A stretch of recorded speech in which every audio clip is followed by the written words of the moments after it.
Hi. Dear colleagues and friends, good morning. My name is Tone Fløtten, and it's a pleasure to welcome you all to this seminar on the relationship between Russia and the European Court of Human Rights. Russia has ratified the European Convention of Human Rights, and according to the Russian constitution, the ECHR takes precedence over Russian courts. However, in December last year, a new law was passed, a law that will allow Russia to disregard rulings imposed on it by the European Court of Human Rights, if the rulings conflict with the Russian constitution. Many international observers saw this law as a way for Russia to ignore international human rights rulings. But what was actually the background for this law? Was it the 45,000 Russians who appealed to the court between 2013 and the mid-2015? Was it the number of cases Russia had lost in Strasbourg and, in some instances, the large compensation the country has been ordered to pay out? Or was the law passed to relieve the Kremlin of its obligations to pay out the 1.9 billion euro to UK's oil company shareholders following a 2014 ECHR judgment? The background of this law will be discussed on our seminar. But FAFO's interest in Russia did not start with this law. FAFO does have a long-standing tradition of doing research in and on Russia. In the early 1990s, FAFO carried out several level of living surveys in the then previous Baltic Soviet republics, as well as in St. Petersburg and in the Kola Peninsula. FAFO had an office in Moscow, and we were part of a joint Soviet-Norwegian venture that made this research possible. Since the late 1980s, FAFO has regularly been doing research and studies in Russia, and we are grateful that we, thanks to the funding from the Norwegian Ministry of Foreign Affairs, can arrange today's seminar on Russia and the ECHR. And we have an exciting program ahead of us. We will meet some of the world's most well-informed experts on Russian human rights policies. We will meet Maxim Timofeyev, Associate Professor at the European Humanities University in Vilnius. Amongst others, Maxim has collaborated with the Moscow-based human rights NGO Lawyers for Constitutional Rights and Liberties and the St. Petersburg-based human rights NGO Citizens Watch. Maxim will discuss the Russian non-implementation law from last December. You will also meet Sergei Golubok, one of Russia's top human rights lawyers. Sergei serves as an attorney in double bridge law in St. Petersburg. He has been involved in several high-profile Russian court cases regarding Pussy Riot, Greenpeace, and LGBT organizations, and he has defended several high-profile civil society groups and activists before the United Nations treaty bodies and the European Court of Human Rights. Sergei will discuss some of the Russian cases brought in for the ECHR. And in the last contribution, you will meet Professor Leslie Holmes from the University of Melbourne and FAFO senior researcher Åse Grødeland. They will present brand new findings from a study of how Russian people and the Russian elite perceive the European Court of Human Rights. Speaking to the Moscow Times in July, Alexei Pushkov, chairman of the Moscow Court of Arbitration, said, "The court decision only illustrates the mood among the public and, to an extent, among the elites. Russian people don't want to fulfill the ECHR's decision, including with regard to the UK's case." The question is, of course, was he right? Is it true that the Russian people and the Russian elite consider ECHR to be illegitimate? The data Leslie and Åse presents has been collected in the so-called Norus project, financed by the Norwegian Research Council. So you understand this will be a very interesting seminar. And to chair the event, we have been so lucky to get Professor Stein Evju from the Institute of Private Law at the University of Oslo. Stein has served as an ad hoc judge for Norway to the ECHR, and he has been both member and president of the European Committee on Social Rights. We at FAFO are very glad that we have been able to gather such prominent scholars for this seminar. And I'm confident that this morning will be both informative and thought-provoking.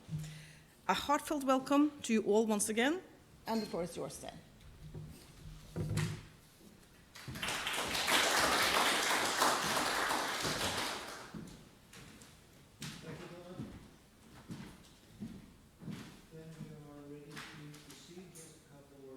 About the format before we give the floor to the first speaker. The program gives us about 30 minutes for each of the intervention sessions. In between, we have a short coffee break, just to fill up your cups.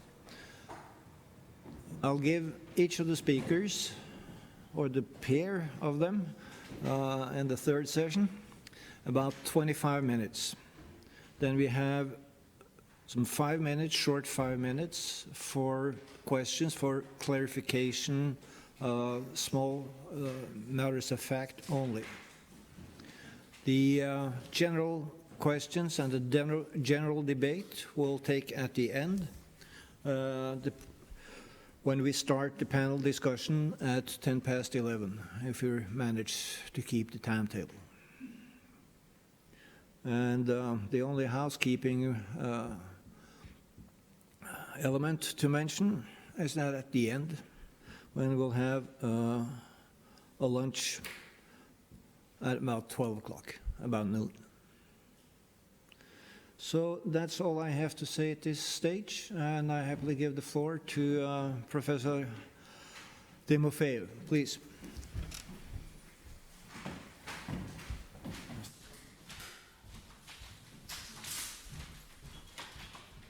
Thank you very much.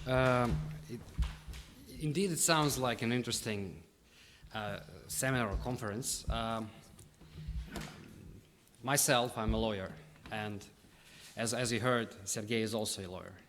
And so I think we will start with some legal stuff.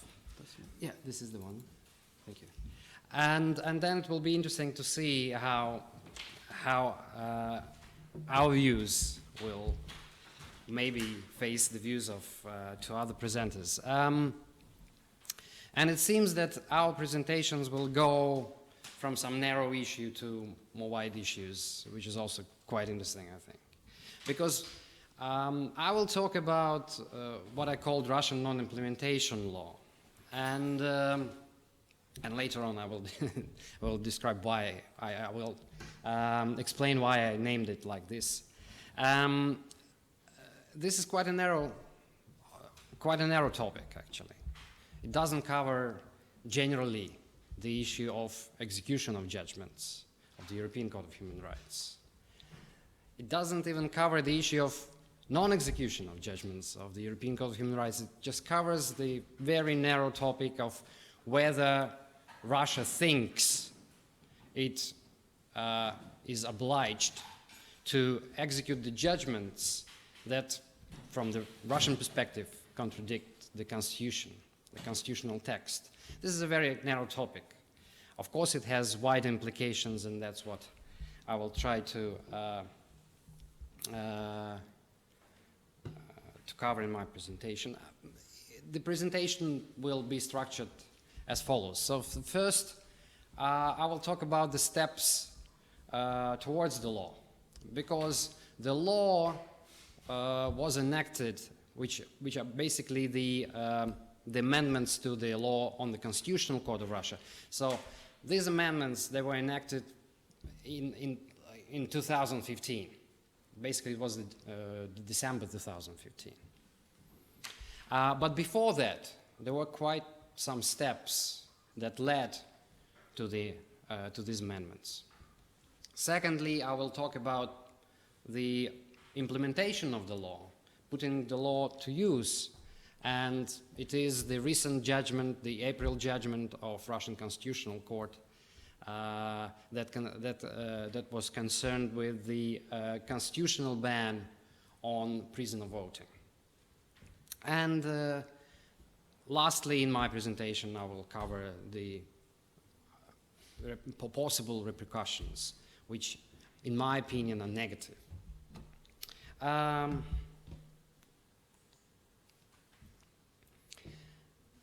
Actually, before that, let me stop for a while.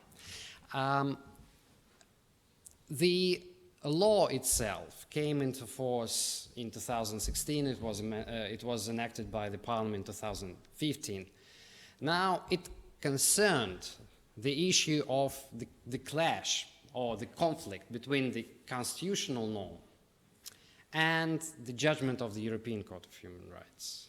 It became clear, though, that such a clash is there. In 2013, when European Court of Human Rights delivered a judgment in the case of Anchugov and Gladkov versus Russia.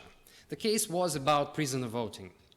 So basically, the court said the absolute ban on all the prisoners to vote is not in compliance with the European Convention.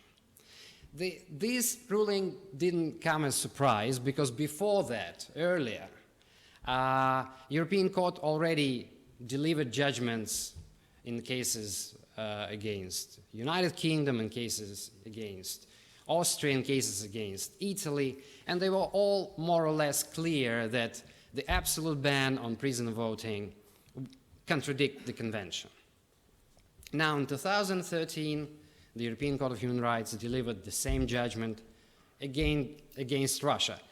The only minor, or some commentators would think it is not a minor problem, but it's a bigger problem. The only problem was that this time the ban on prisoner voting was a constitutional norm. Never before, in all the cases that I mentioned, the ban was actually constitutional by nature. It was just an ordinary legislation.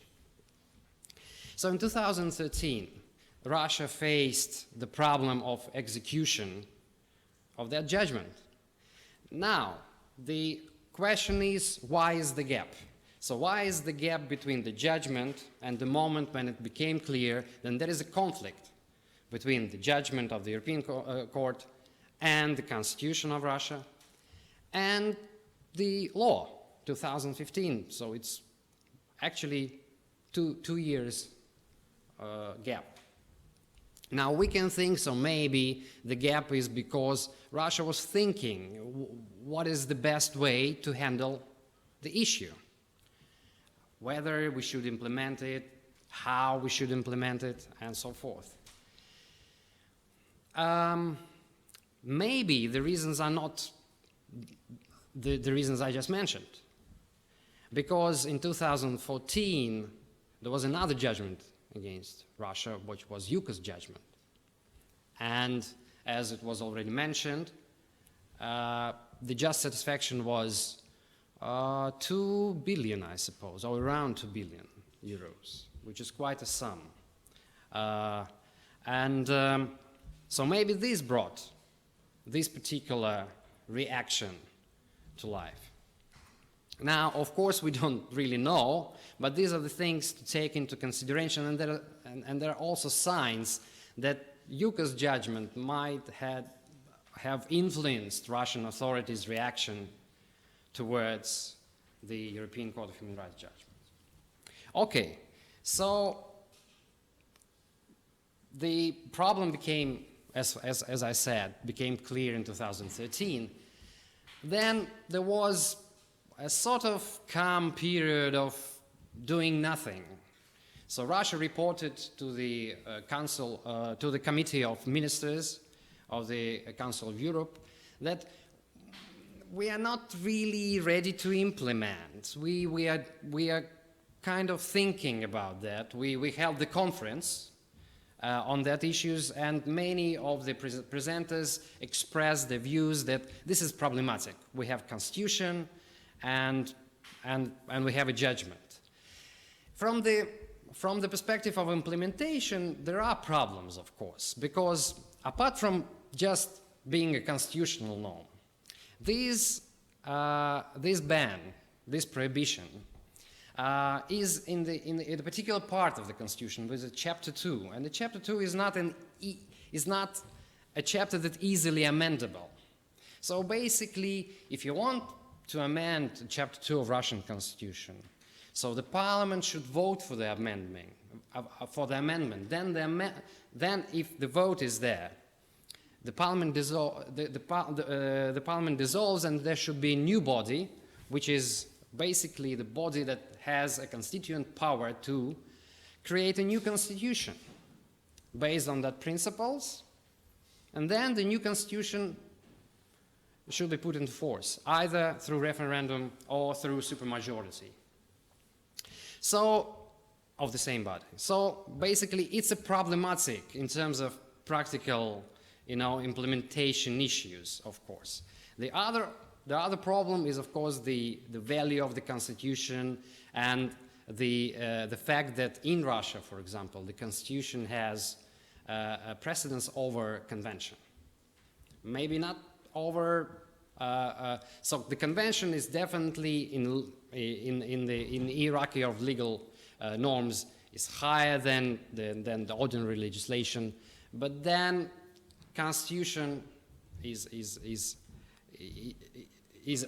there is a supremacy of the constitution. At least this is the view of the Constitutional Court. So the problem became clear, and the reaction was that the group of parliamentarians, the members of the parliament, the member of State Duma, which is the lower chamber of Russian parliament, they applied to the Constitutional Court and they asked, we want your opinion on whether Russia should implement the judgments that contradict Constitution. It was a general question. It was not a specific question, but generally. They basically framed the issue through framed the issue in terms of the problem which occurs when you have the Constitution and then European Court of Human Rights delivers a judgment giving the interpretation to the Convention which contradicts the Constitution. So before that, they might not, this problem might not be clear enough. So when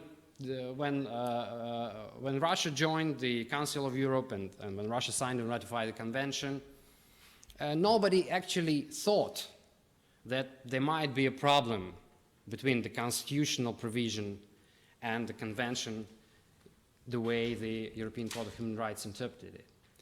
So the members of the Parliament asked the Constitutional Court what to do in such circumstances, and of course it was generally posed question, but there were already couple of cases in mind, and of course case of Anchugov and Gladkov, case on ban on prisoner voting, was in mind of parliamentarians and Constitutional Court. The Constitutional Court answered, well, there's no unconditional obligation to execute the European Court of Human Rights judgment. And in cases where there is a collision, where there is a conflict between the constitutional norm and the judgment of the European Court of Human Rights, the national constitution should be given a priority. And of course, the Constitutional Court said, well, we do understand that we have a legal obligation under international law, but, and we, of course, will do everything which is possible to avoid, violating the international law. But, on the other hand, we have a constitutional here, and we are a constitutional court. So we have to, back up the Constitution. We have to protect the Constitution. And that's how our efforts are limited by, and the Russian Constitutional Court said, constitutional identity of Russia and the way it is manifested in the Constitution and the legislation. Now, remember that I told you that maybe the prisoner voting wasn't the real problem. And I mentioned UCAS. I'm not the only person who thinks this way. But actually, in this particular judgment, the judgment of July 2015, the court itself mentioned two judgments of European Court of Human Rights. The first was Anchugov and Gladkov, the second was UCAS judgment. So the court already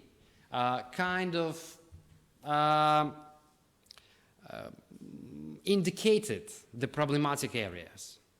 And the message was that, well, we will try to implement as far as possible the international obligation to execute the judgments, But if we will find that it contradicts the Constitution, the basic principles of Constitution, the human rights regime of the Constitution, there might be some problems. It might not be possible to execute. Now, what would the court actually advise to do? Because there is no procedure, there is no legal, there was no, at least, procedure or legal procedure, what to do when you don't know whether you should implement or you shouldn't implement. And the court said, well, in any cases when there is some uncertainty about the implementation, you should come to us, the Constitutional Court.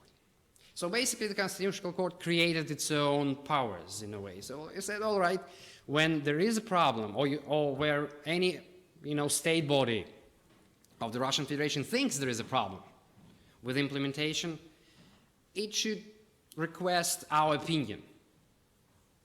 Now, that was the ground, or that was the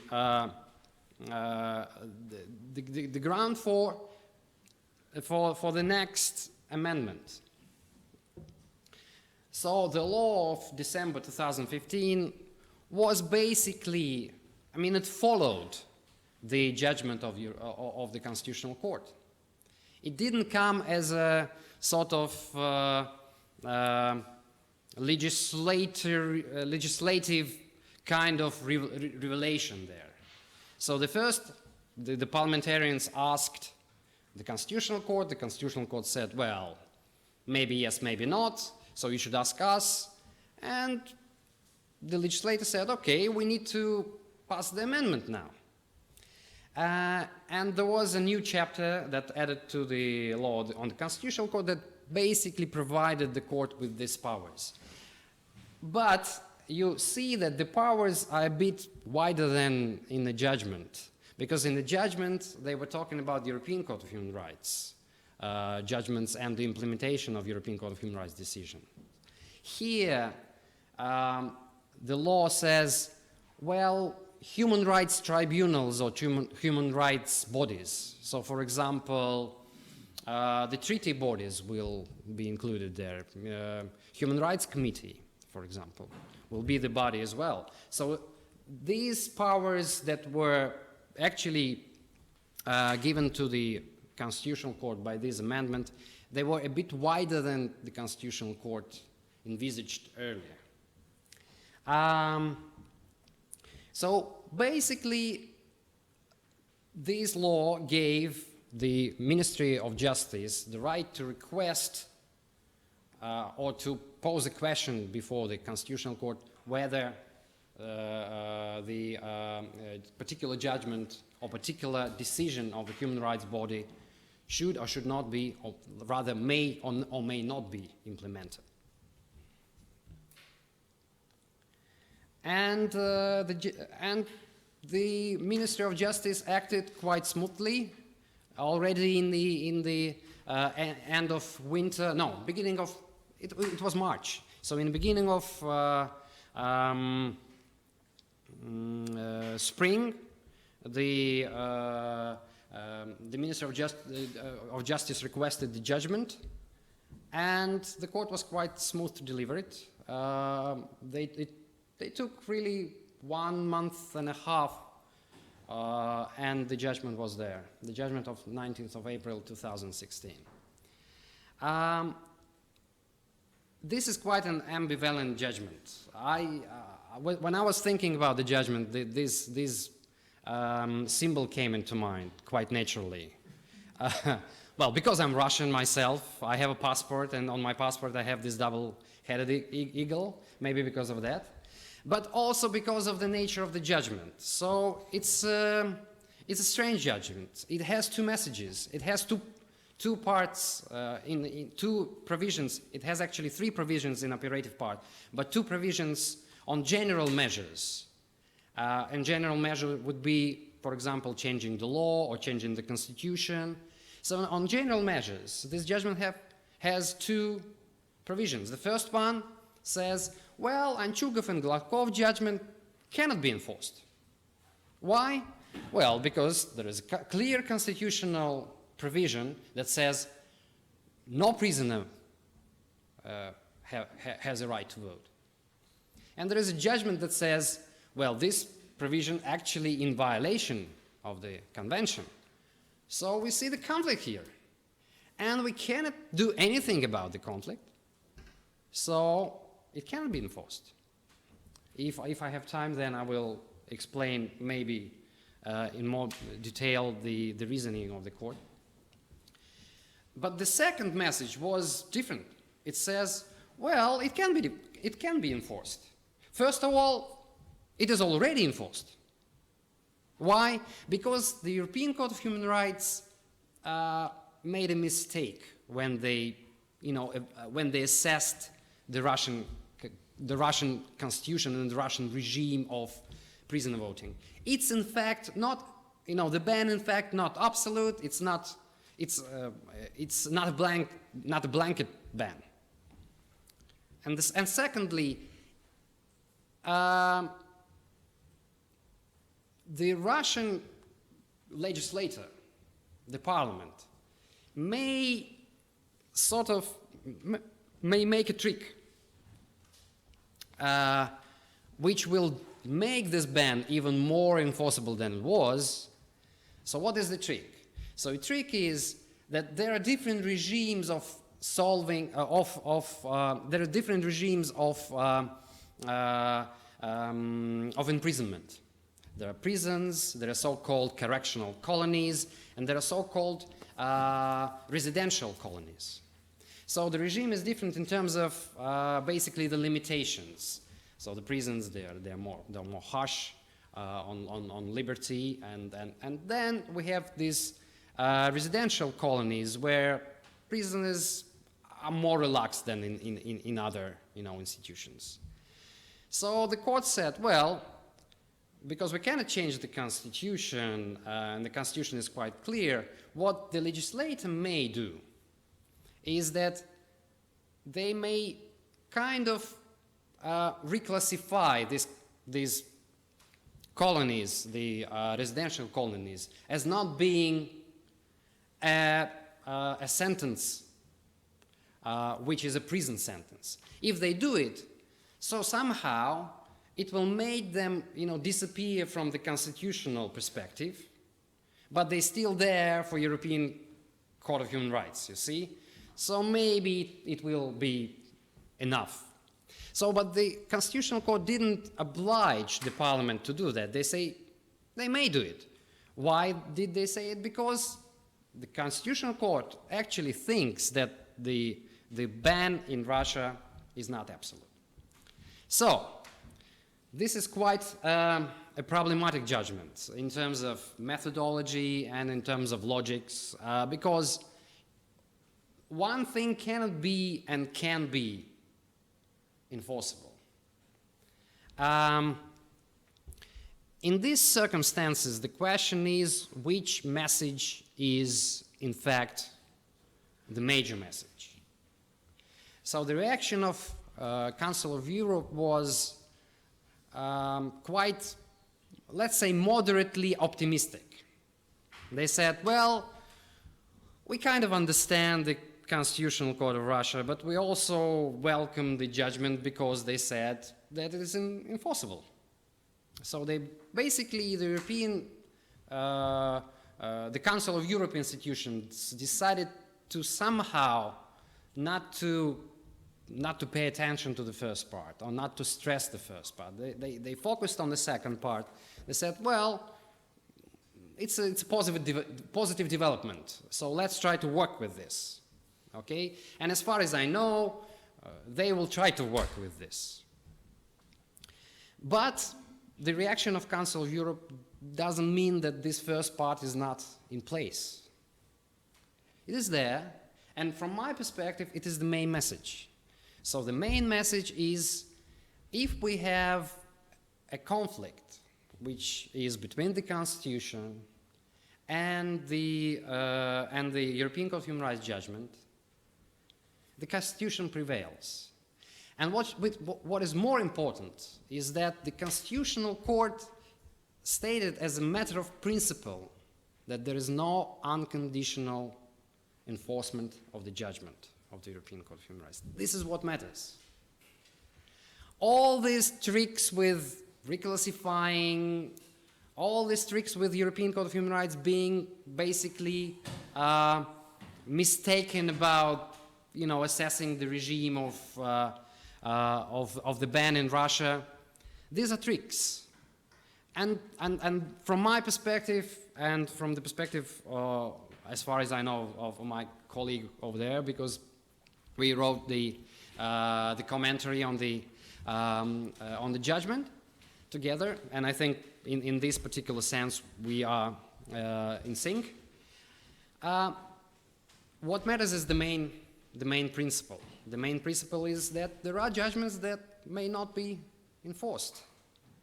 Now, it's problematic also from the international law perspective, because from the international law perspective, national legislation can be relied upon as a justification for not implementing the international obligation. And implementation of the judgment, enforcement of the judgment of the European Court of Human Rights is a clear international obligation of Russian Federation. It doesn't matter what the Constitution says. What matters whether you're ready to implement or not. My additional problem with the judgment is this. I would have understood if the Constitutional Court said, well, there is an obligation under international law to implement the judgment.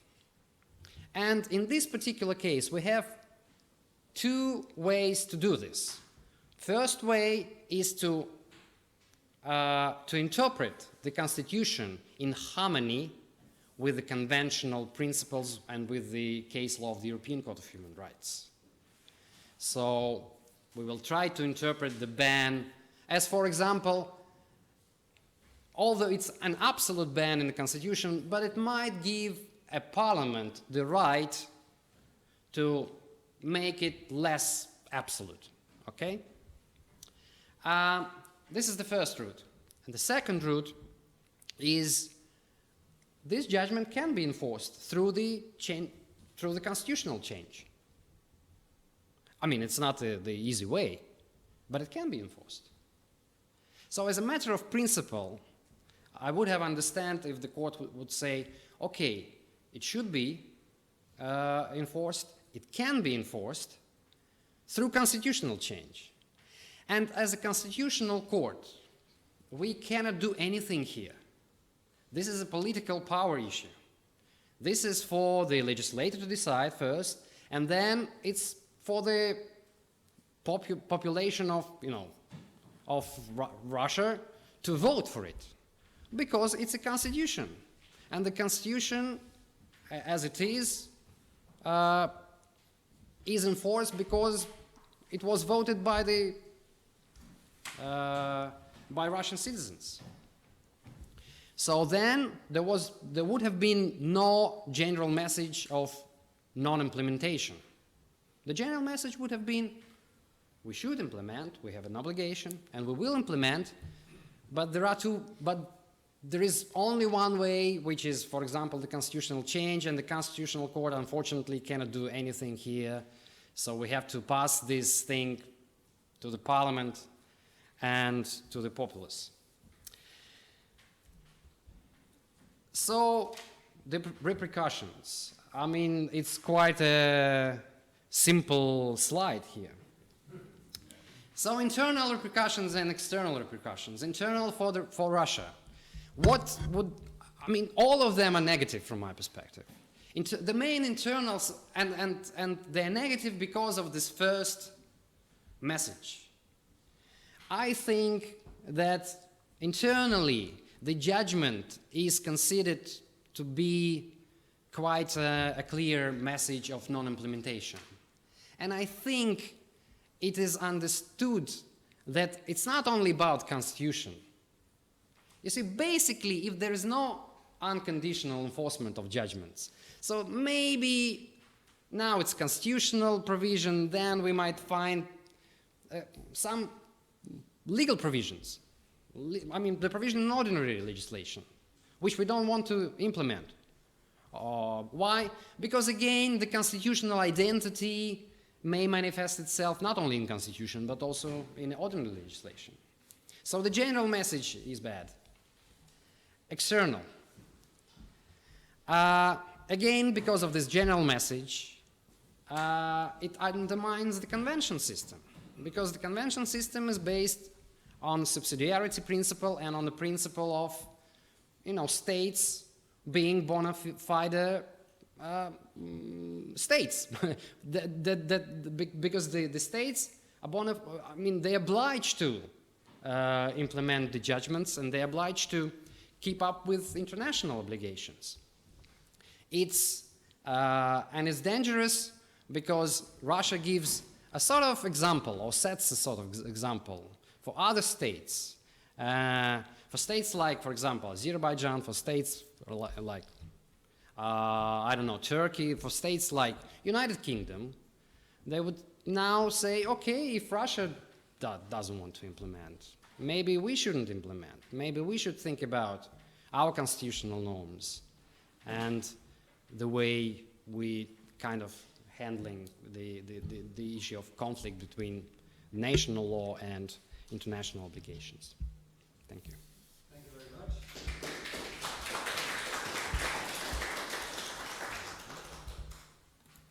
So, is there any short questions on clarifications? Right? Just for practical issues, come closer to a mic. Not necessary to come all the way up to the mic, but closer to one of them so that it will be transmitted. Shall I lift it up? Okay, I'll lift it up. I'm just wondering what you think of the fact that Torbjørn Jagland, who's the General Secretary of the Council of Europe, he said on the day that the Constitutional Court passed its decision that he saw a possibility for dialogue with Russia. Do you think that's real, or do you think that's just a way of covering up something that's difficult for the Council of Europe to stomach? Okay, I think there are two aspects of this question. Is it real, the dialogue? I think the dialogue is real when both sides of the dialogue are on the same page and with the same idea in mind. So I don't understand why, maybe practically, why the reaction of Council of Europe was that. So they say, okay, let's concentrate on something positive there, because there's been a clash for quite some years already between Russia and Council of Europe, not only on issues of prisoner voting. Prisoner voting is a minor issue. That's why I said this is a narrow thing. Prisoner voting is not at all important, I'm sorry. What is important, the general picture of implementation or non-implementation by Russia, okay? And so there's been quite some conflicts already. So I think the Council of Europe thought, okay, let's have this positive, or what we think is positive there, and let's try to build upon it. The problem is that I think that, Council of Europe is acting bona fide as, a member of a dialogue or a party to a dialogue. Now, whether Russia is acting as a bona fide party to a dialogue, because I may be here standing before you and say, okay, let's have a dialogue. But if I don't really want to have a dialogue, if I'm not open to a dialogue, there's not going to be a dialogue. It's going to be you speaking, me speaking. And this is it. Because I think, again, and I have some insights on that. So what the Council of Europe will do the next time the Committee of Ministers will ask Russia, okay, what have you done in order to implement the judgment in the light of the the latest Constitutional Court decision. What have you done? Is there any, I don't know, the parliamentarian committee set up on this reclassification stuff? What are you doing there? And Russia will reply something. Maybe there will be a committee. Maybe they will even pass this new law on these colonies. Well, if they do, which I doubt, but if they do, it might come a conflict for a while. Okay, so I think then the Council of Europe says, okay, let's wait till someone again, brings a complaint to the European Court, and the European Court will give its judgment. So, practically speaking, it might cool down the conflict. It might, freeze the conflict, as we have this cold, frozen conflicts. But we all know that all the conflicts that were frozen, there is a point when they become apparent again, when they create even more problems than before. So, as I said, I don't really like the reaction of the Council of Europe, because I think this is a too moderate reaction for that kind of judgment. Because the main message of the judgments, we may not implement. I mean, we think that there are situations in which we just say no. All right. Sorry. Thank you. In order to keep up with our timetable, we now break for coffee.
All right. Sergei Golubkov, please. Golubov.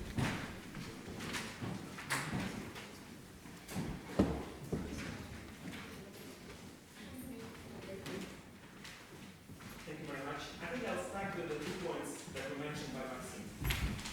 First, about repercussions of this judgment of the Constitutional Court. I think there is one positive repercussion, and one has to be positive and constructive in the current environment. The positive repercussion is that this judgment made things clear. Not in terms of the reasoning of that judgment. The reasoning is not clear. But in terms of the outcome. And the outcome is that Russia complies with the judgments of the European Court of Human Rights when it wants to comply. And before that, it was implicit, now it's very explicit. Now it's said by the highest court in the country. This is definitely in violation of international law. This contradicts the fundamental principle of international law, pacta sunt servanda. This is exactly the situation that drafters of the Vienna Convention on the Law of Treaties had in mind when they referred to the fact that domestic law cannot be used as an excuse not to implement international legal obligations. But it's now clear. This is the huge problem for both Russia and the Council of Europe, but at least it's now open and you don't need to include a lot of footnotes in your paper on that. It's enough just to cite this judgment from the Constitutional Court. Very important thing about the dialogue and what Secretary General Torbjörn Jagland had to say in the aftermath of the judgment of the Constitutional Court about constructive dialogue. And there are phrases about constructive and mutually respectful dialogue in the judgment of the Constitutional Court itself. And many people who are familiar with the issue are now using this constructive dialogue as a meme. For example, when the policeman approaches someone and wants to fine for smoking in the public place, what should the offender say? Let's start the constructive dialogue about this. When you want to get rid of a noisy person, you should say, let's start constructive dialogue about this. When you want just to shut up someone, you would say, this is a nice idea, let's start constructive dialogue. My point with this constructive dialogue is that normally you're engaged in the constructive dialogue before the court judgment, not after the court judgment.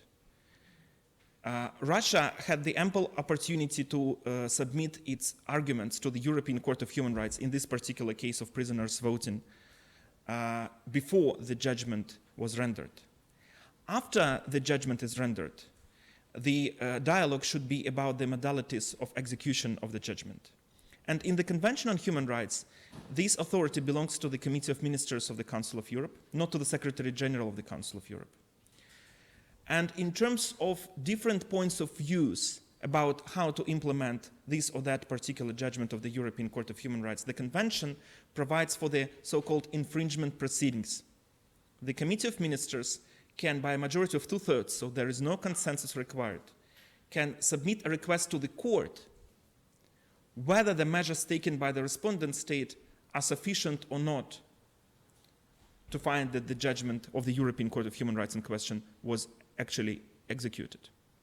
So under the Convention, the ultimate decision maker is the court. The Committee of Ministers facilitates the dialogue, but then ultimately it's for the court to decide whether the judgment is enforced or not, for the European Court of Human Rights. This infringement procedure has never been used since it became effective after the entry of Protocol number 14 into force in 2010. It has never been used within this 6 years' time. And that means that the constructive dialogue is not more than just a meme to protract and prolong the issue. When the Russian authorities go their own way, and the Council of Europe sits idly and observes what Russia is doing, basically, or not doing. Because the only legal mechanism at the disposal of the Committee of Ministers has not been used. And this is for political reasons. This is not because of ignorance. This is not because of lack of understanding how to use it. It's because the Committee of Ministers is composed of states that fail to enforce the judgments of the European Court of Human Rights against themselves. This is basically the architectural problem of the Council of Europe itself. And that leads to the situation when the Council of Europe is deprived of tools to actually control the enforcement of the judgments of the European Court of Human Rights, not only in Russia, but also in other states.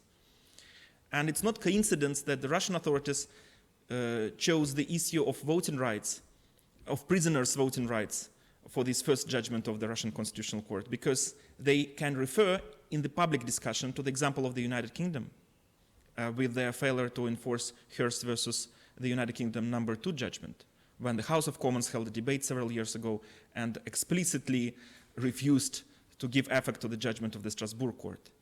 Slight difference between the Russian and the British approaches is in the decision-making body. In England, in the United Kingdom, the decision was taken by the House of Commons, by the political body, by the parliament. In Russia, the decision was taken formally by the Russian Constitutional Court, the highest court.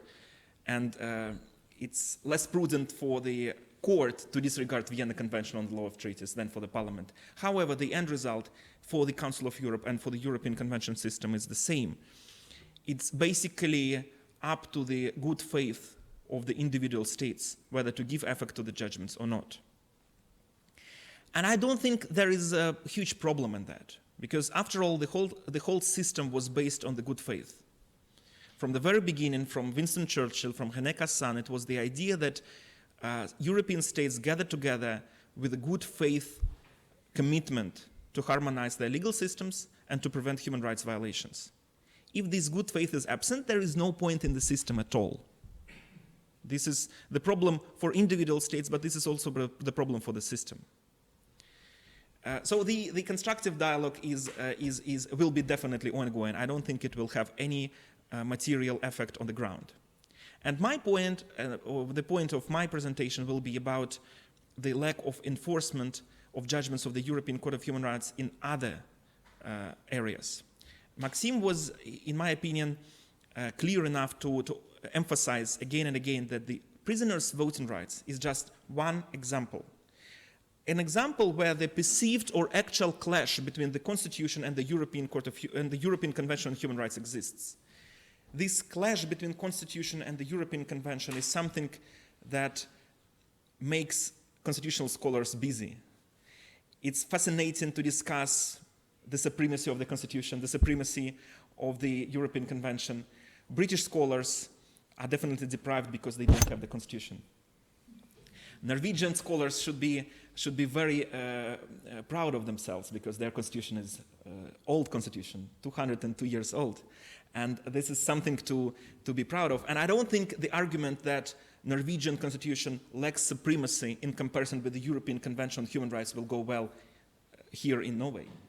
However, this is an interesting discussion that misses the point. The real point is whether the judgments of the European Court of Human Rights are executed in the areas where both the Russian Constitution and the European Convention on Human Rights say the same.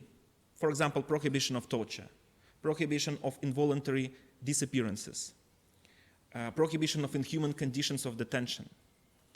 And these are areas where I would argue no general measures have ever been taken to give effect to the judgments of the European Court of Human Rights, even without the judgment of the Constitutional Court of even without the judgment of the Constitutional Court of the Russian Federation, and even before this clash between the Constitution and the Convention. Let me draw your attention to the judgment that was rendered in Strasbourg in 2012, Ananyev and others versus the Russian Federation, that concerned the inhuman conditions of detention in Russian pretrial detention centers, or CISOs. The problem of inhumane conditions of detention in Russian penitentiary system was the subject matter of one of the very first judgments rendered by the European Court of Human Rights in the Russian case in 2002, Kalashnikov and Russia. In that case, the court referred to the problem of overcrowding in Russian pretrial detention centers, to the problem of lack of personal space, to the problem of lack of enough time to walk, of lack of meaningful exercises in the pretrial detention centers, and referred to that as the violation of Article 3 of the European Convention on Human Rights. A lot of judgments followed, and in 2012, the European Court of Human Rights passed the pilot judgment, Ananyev and others versus Russia, where it referred to the problem again and also emphasizes there is no domestic remedy in Russia for the complaints like this. And apart from finding violation of Article 3, the European Court of Human Rights found the violation of Article 13, absence of effective domestic remedy, by saying that there is no domestic body for the detainees to complain to in cases of inhuman conditions of detention. So you have the endemic problem of inhuman conditions of detention in pretrial detention centers, and on top of that, there is no domestic body to complain to. And the pilot judgment said you need to actually introduce this domestic body for processing of complaints. I would say rather selfish approach of the European Court of Human Rights of outsourcing the adjudication. Something the court has done before, and has done before successfully even in Russian cases. In the Russian cases of Burdov and Russia number 2, the European Court of Human Rights dealt with the problem of non-enforcement of domestic court decisions and found that the domestic remedy should be installed, and it was done. So there is now the possibility to complain to the Russian courts about the non-enforcement of the domestic court decisions. The Russian authorities realized that the problem when then their own court judgments are not carried out is very dangerous for their own legitimacy. And they actually carried out the exercise suggested by the European Court of Human Rights. They established this new domestic remedy, and I would say the problem was more or less solved. So now the domestic court decisions are normally carried out, and if they are not carried out, there is an effective domestic remedy to deal with this issue. Because Russian authorities ultimately realized it was in their own interests to do that. With the problem of inhuman conditions of detention in pretrial detention centers, the point was very different. Because I would argue the inhuman conditions of detention are there for purpose. It's one of the elements, together with lack of bail, of getting the desired results in the criminal justice system. The defendants know they will never be granted bail pending trial. They will be kept in inhuman conditions in pretrial detention centers. And interestingly enough, the conditions in the correctional colonies are much better than the conditions in the pretrial detention centers. And these two factors are used to extract confessions from the defendants and are used to get the plea bargaining from the defendants. That's why 60% of Russian criminal cases are dealt with in so-called special procedure with guilt being confessed by the defendant.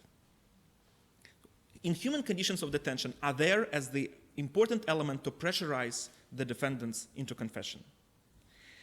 And of course, no one wants to lose the powerful weapon. Ananyev judgment from 2012 was effectively ignored. Nothing has been done to solve the issue. Nothing has been done to introduce effective domestic remedy. Of course, constructive dialogue is ongoing. Of course, Council of Europe and the Russian authorities exchange long memoranda. And they, of course, Russian authorities are fond of visiting Strasbourg for constructive dialogue. And the Council of Europe officials receive a VIP welcome in Moscow.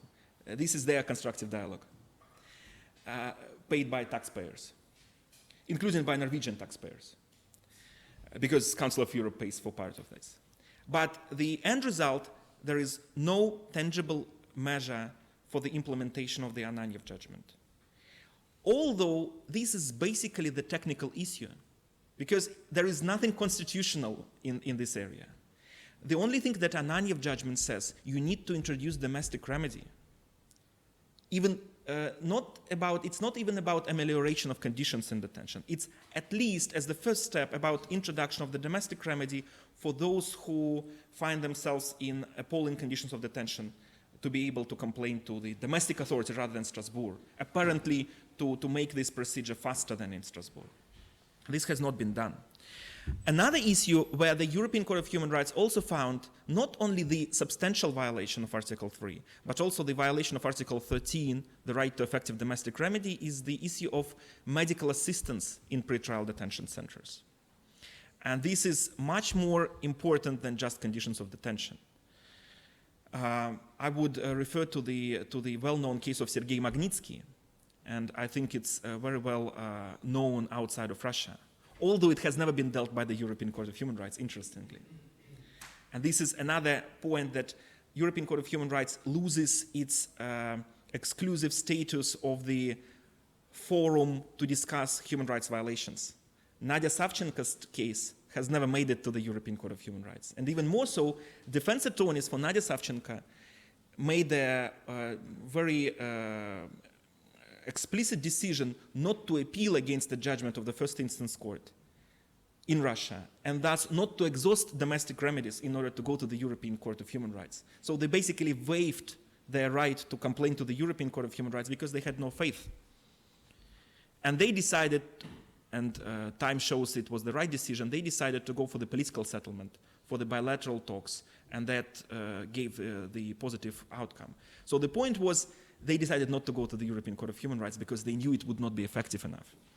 The same was with the Sergei Magnitsky. Sergei Magnitsky's case was never brought to the European Court of Human Rights. However, it showed the extent of the problem of lack of medical assistance in Russian pretrial detention centers. In the case of Reshetnyak and Russia, the European Court of Human Rights said there was no effective domestic remedy for the complaints about inefficient medical assistance. Nothing has been done to introduce this domestic remedy. Nothing has been done to ameliorate the medical assistance in pretrial detention centers. And that's, of course, also for purpose, for the same purpose that I mentioned above. Another important issue is the issue where you don't have any conflict between the Russian Constitution and the European Convention on Human Rights is police torture in police custody. And there are two elements in this. The first element is the widespread use of torture as a law enforcement weapon, law enforcement tool, as a part of normal toolkit of a police officer. And probably Donald Trump would approve. And the second element, which is even more important, is the lack of investigation, lack of effective, prompt, and impartial investigation into the instances of torture when they're documented. And I would say medical profession in Russia is, in my opinion, stronger than the legal profession. And sometimes the cases of torture are revealed because of medical professionals' desire to make them public, including sometimes medical professionals who are inside the system.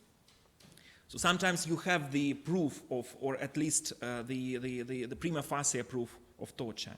And these cases are very rarely given sufficient attention by the law enforcement personnel. So in, for example, a recent case of Manjos and Russia, the European Court of Human Rights again found both violation of the substantial provision of Article 3, prohibition of torture, and also it found violation of so-called procedural element of Article 3 by finding that the Russia did not actually investigate the well-founded claim of torture. Yes, well noted, thank you. Interestingly, in a recent case of the European Court of Human Rights, Dobrieva and Russia, the court said that there is no effective domestic remedy for the cases where the Russian investigators fail to investigate. So the Russian courts, under Russian law, don't have power to order the investigator to investigate. They can find certain decisions or actions by the investigators unlawful, but they cannot really force the investigators to do their job. This is for the structural deficiencies in the Russian criminal justice system. But the end result is that if the investigator doesn't want to investigate not only torture cases, but let's think about domestic violence cases.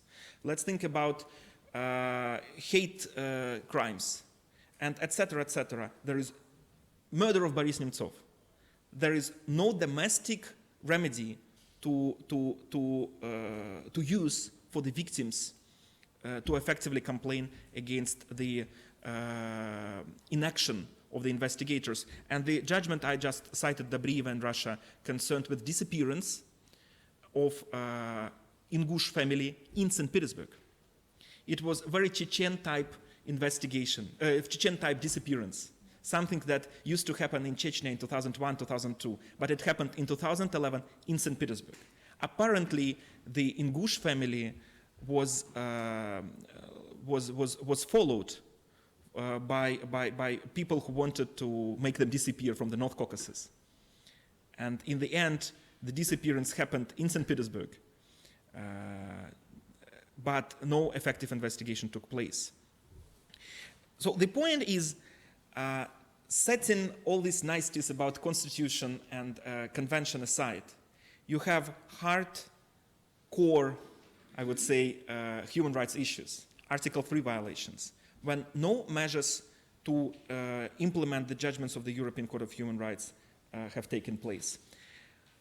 It doesn't mean that there is no point in complaining to the European Court of Human Rights. For many victims of human rights violations, it's the matter of monetary compensation. Monetary compensation, of course, matters.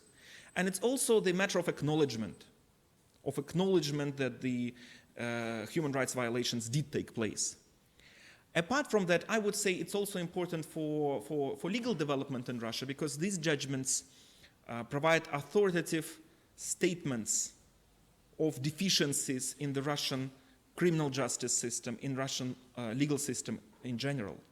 So these provide important lighthouses along the road for change in the future, when it will be possible to really reform the Russian legal system.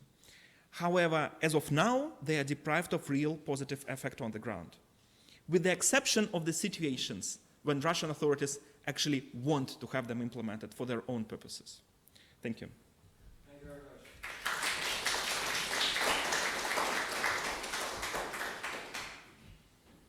Allow me, before turning to the floor, to raise a point of clarification. You said politely that our Constitution dates back to 1814, which is true formally, but it was revised rather comprehensively 2 years ago. Now, does it lack supremacy? Does it not, or does it take precedence over the treaty obligations? Well, we rest with the dualistic approach to international law. The Human Rights Act of 1999 places, which transposes, among others, the European Convention on Human Rights into national law, makes it national law, something like your Constitution, Article 15, Paragraph 4.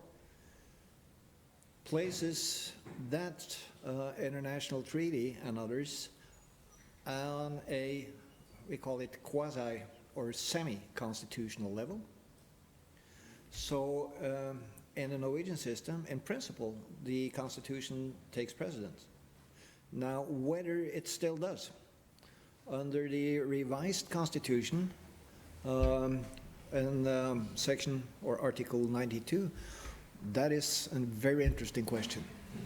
It's not yet been resolved. So we also have some issues that are of interest here, and one of them will be coming up this fall. But there's a lot to talk about if we go into the juridical aspects of this, but we won't. Is there any questions from the floor on clarifications on what Sergei has brought up? Yes?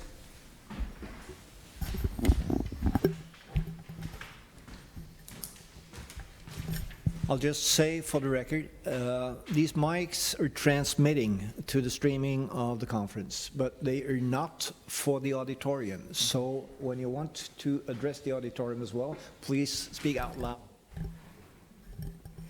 Thank you very much, Sergey. I'm not a lawyer, but I've been working with Russia for many years. I'm from Russia myself. As far as I know, 70% of the cases in human rights, in the Court of Human Rights, are cases from Chechnya. And have you heard about any examples where the praxis has been changed in Chechnya after the European Court of Human Rights has made a decision on, for example, torture, disappearances, and so on? And does it mean that there is a conflict between Russian federal implementation, the legislative, and Chechenian ones? Thank you. Thank you. For the time being, there was a group of cases before the European Court of Human Rights that were referred to normally as Chechen cases. And they mostly concerned disappearance, killings, torture of civilians by the supposedly Russian army. I would say supposedly because it's not up for the European Court of Human Rights to decide on the issues of individual criminal liability. However, the court in a number of these cases found the Russian authorities at fault in terms of the convention for the lack of investigation into these crimes, and also for the substantial violations. This was the group of, I would say, more than 100 cases. Some of them are still pending. Most of them have already been decided. They do not represent the significant majority of cases. They represent important group, but it's around 100 cases when overall the court dealt with more than 10,000 Russian cases so far. As I showed with one of the examples, the disappearance type cases now happen not only in Chechnya, they happen also outside of Chechnya, in the republics of the North Caucasus, but also in places like St. Petersburg. Having said that, it's also important to note that general normal cases are also happening in the Chechen Republic. So, for example, non-enforcement of domestic judgments, the problem that was solved also concerned Chechen Republic as the rest of the Russian Federation. So I would say in terms of these disappearance cases, so-called Chechen cases, the violations that have taken place in the framework of the armed conflict, so-called Second Chechen War, I'm not aware of a single instance when the perpetrators were brought to justice or when the practices have been changed. As of now, these cases belong to history, basically, because Chechnya is very different right now in comparison with 15 years ago, but not because of the European Court of Human Rights, but because of internal dynamics that you are very well aware of. As for some areas where the systemic measures have been taken, it also concerns Chechnya. But they have been taken not because of the pressure from the European regional human rights protection system, but because of authorities' desire to solve this or that issue for their own purposes. As of now, I think Chechnya represents important case study because you can see the problems that exist in Russia multiplied in Chechnya in terms of environment for civil society groups and operation of human rights defenders, in terms of lack of independence of the judiciary, in terms of other structural issues. They are more evident in Chechnya than elsewhere. So it makes sense to look at the Chechnya as the case study, as a very clear example of widespread practices. Okay, thank you very much. Again, time to break for coffee.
and gentlemen, let's resume and give the floor to Leslie Holmes and Åse Grødland, who have decided or are in the process of deciding how to proceed. We've decided to present this or do this presentation together, so I'm just going to say a few words initially. Then I'm going to give the microphone to Les. He's going to take you through some empirical findings, methodology, and then I'm going to finish with some other findings. Basically, we're going to present findings from one of 3 projects that are based at FAFO and that deal with legal culture in different European countries. One of the dimensions of legal culture that these 3 projects focuses on is legal transfers. And as part of legal transfers, we thought it would be interesting to look at perceptions of supranational courts more generally, and the European Court of Human Rights in particular.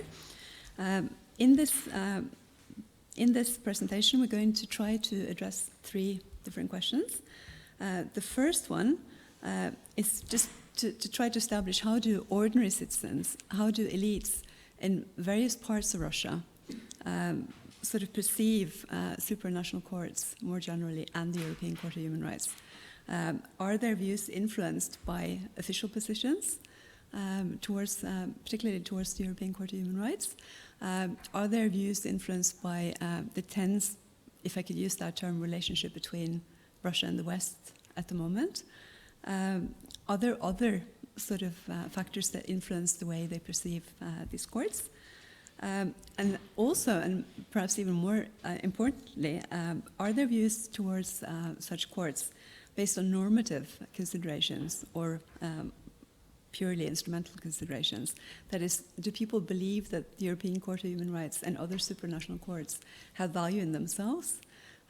Is something to be cherished and taken care of? Or do they purely think that these courts are good if they're good for practical reasons, that they're courts that people can turn to or states can turn to? We are also going to sort of present some findings from the UK, from England, that we collected for the first legal culture project that was done at FAFO. Given that the UK is also in a difficult position vis-à-vis the European Court of Human Rights, we thought it would be interesting for you to see how the British people or English people relate to that court compared to the Russians. And we're going to sort of present data from 2 Muslim areas as well. In addition to survey findings from Russia, we're going to show you findings from Tatarstan and Ingushetia. But I'll let Les introduce you to that, and then I'll come back afterwards. Thanks, Åse, and thanks for the invitation to come here today.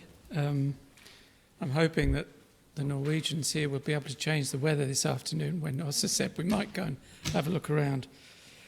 I usually speak like Sergei and Maxim without many notes, but this is, I have to give you quite a lot of technical data, so I apologise in advance that I'm going to read a lot of it. I'll try not to keep my head down. No. Okay, so I'm going to be looking at the methodology. We've used 3 methods for assessing the views, perceptions in Russia. Firstly, focus groups of ordinary citizens. Then a nationally representative survey, you can see the details there. And then 350 elite in-depth interviews. Just a little bit about the focus groups and about the survey, and Åse will tell you more about the IDIs, the in-depth interviews. We conducted a total of 18 focus groups in Moscow and 8 of the Russian Federation's regions, 4 wealthy ones and 4 rather impoverished ones. It was between 2013 and January 2014.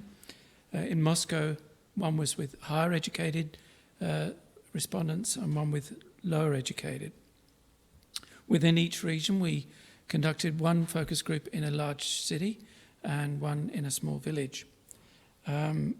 We've had a number of questions, of 33 main questions, some of which then subdivided if the moderator or the facilitator of the focus group felt time was running out. Eventually, I coded all the 18 transcripts, and we put them into NVivo, and I've been using NVivo 9 to analyse them.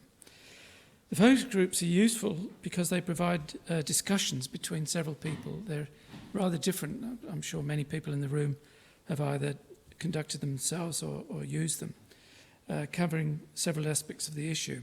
And they're useful also in terms of formulating the survey questions. Many years ago, I worked with a guy called John Dryzek, and we used Q methodology to analyse attitudes towards democratisation in that project in 13 post-communist states. And we found that the focus groups were a very good way of finding general questions that we could pose in surveys. The surveys were conducted as you can see, just over 2,000 surveys. We found refusal rates fairly high, 45.3% for the main sample, and we had a Muslim booster sample, both in the focus groups and in the surveys. I think I'll leave it for there because I'd rather focus on the actual findings. I don't know if you can read those or not. The green ones, if you can't read it, are the UK English results. So this is asking whether people think there's it's a good thing to have the European Court, and whether they feel that that's useful if their own government, in this case the Russian government, has treated them badly. The majority population in Russia, just over 50%, much lower actually than the figure in the UK. The English stood out in this. The Muslim groups we used were Tatarstan, was a group in Tatarstan and a group in Ingushetia. Very different backgrounds, very different demographics, but you can see the different results here. 54% of the Tatars saying it's a good thing, and only 33% of the English. But we suspect that that might just be to do with not knowing that much about the role of the European Court. If we now move on to table 2, we asked people if they thought the European Court could protect them. And here we've got majority population just under 50%, 46%. Clearly the Brits think that the European Court protects them much more than Russians do, but that's still, if you compare the helps to protect ordinary people compared with the 15% that don't, you've got roughly 3-to-1 ratio more positive. Now, our surveys were carried out before the so-called non-implementation law that Maxim was talking about, but after the outbreak of war in Ukraine and the Russian annexation of the Crimea. We suspect that the anti-Western feelings would be greater now. I'll move on because of the time. Who would you trust more? Now here we've got some very interesting findings. The European Court of Human Rights in Strasbourg, majority population, only 22% supporting that, whereas feeling that your own court would support you more, 36. Bear those figures in mind because I'm going to get onto the focus groups in a second, and you'll find that the results there look rather different. Do you feel that you can trust or not trust the Council of Europe? Now here, we're working, Ossa and myself, with a third researcher, Eric Russland in the US, and he's the real specialist on trust. The more I've worked on trust, the more I realise that this question is ambiguous. Because what do you mean by trust? Do you mean that you think they stick by the law? Do you mean that they'll support you? Do you mean that they're corrupt? It can mean all sorts of different things, trust. Okay, because I've now got 5 minutes left, is that right? I'm looking closely at my watch. So I'm going to go into a little bit about the focus groups. And the first one is, supposing someone in Russia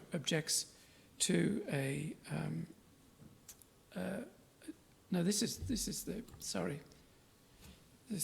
Some of the numbers have changed. You've changed the numbers also. Okay, this is table 7, sorry. Okay, so here, in general, would you trust the judgment of a super-European or international court more or less than you would trust the judgment of a Russian court? And I asked you to keep those figures in mind. If you remember, when we did it in a survey, a majority trusted the Russian court more. When we did it in focus groups, we get different results. Now, those of you who've done focus group research, know anything about it, will know that this is not necessarily an uncommon phenomenon. There can be a driving force within the focus group that leads people who would have answered one way in a survey to rethink their position. So partly because of that, we're focusing more on what they actually say and try and understand some of the feelings. So our focus group shed light on the reasons why some respondents in Russia have more trust in national than in supranational courts. A number of reasons were given for this. One was that, and this was the most common reason, national judges are more familiar with Russian realities. For example, Tolya from Pskov opined that, quote, in general, there are no other laws in the territory of our country than ours. No others should operate or be used. Why should we listen to the opinion of some European council? And Sergei from Moscow, from the higher educated group, there is something that our judges understand because they live here, while Dennis agreed, arguing that I would have more trust in a Russian court. If you have the same mentality, then there is greater understanding. Others have made the point that judges speak their own language. Valentina from IB said, what's good for a German is bad for a Russian. We have a different mentality, we have different conditions, we have a different standard of living, a different economy, and different politics. We are different. Now, some focus group participants favour national courts for political reasons.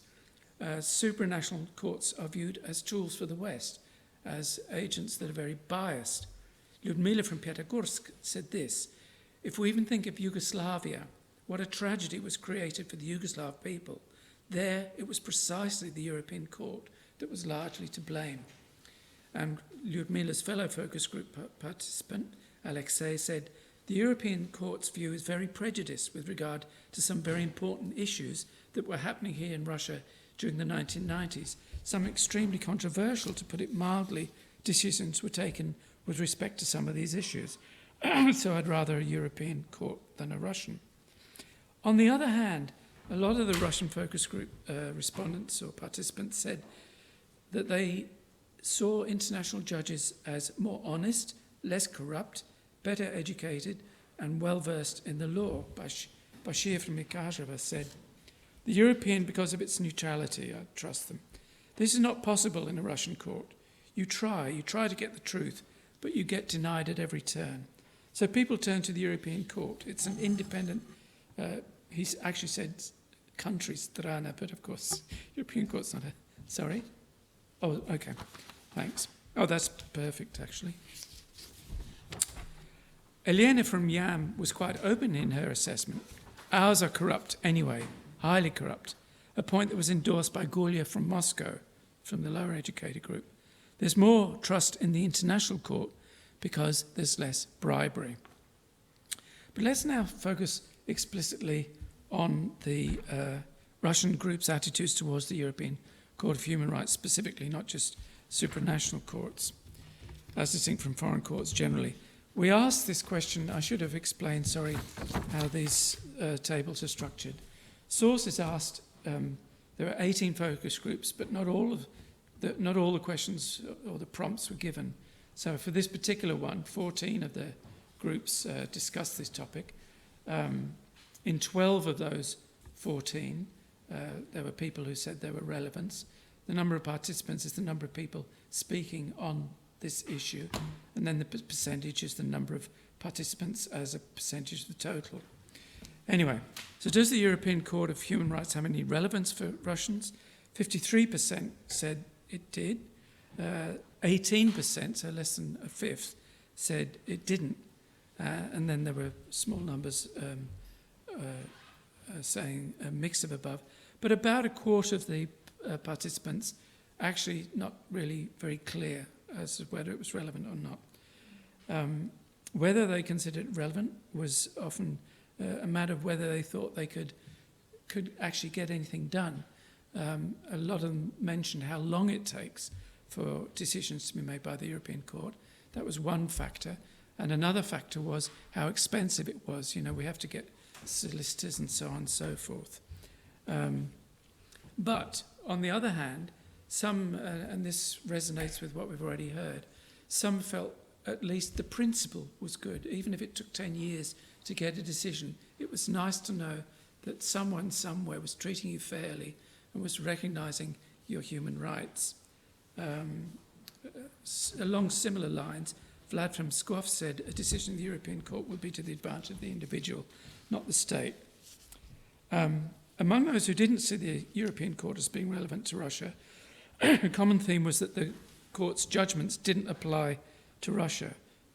And again, we've got this thing about how long it takes. One commentator, Gennady, excuse me, you would die before you reach the court, which is a bit of a shame. Okay, well, my time is up, unfortunately. We will be writing this up. There'll be far more of these personal comments from the participants. But I'll now hand over to Osho, who'll tell you about the elite comments.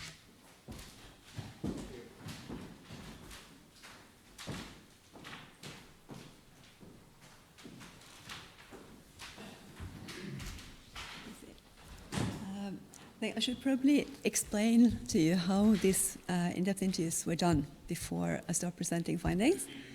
I will try. Can you hear me now? I will try to shout. The mic doesn't work No? to the auditorium. Okay. The mic only works to the stream. I will try to shout, but my voice is a problem, so please interrupt me if you can't hear what I'm saying. The in-depth interviews, just like the surveys and the focus groups, were conducted by Levada, which is a professional pollster based in Moscow, whereas the focus groups and the surveys went smoothly. There were some problems with the in-depth interviews, because we did interviews both in the regions and in Moscow, in the same four poor and 4 wealthy regions as we did focus groups, but in big towns and small towns instead of big towns and villages, obviously. And we also did them in Moscow. In Moscow, there were problems obtaining permission to interview judges, prosecutors, and the police. So in the end, we had to reduce the number of interviews we did with these categories of respondents in Moscow and substitute them with interviews with lawyers.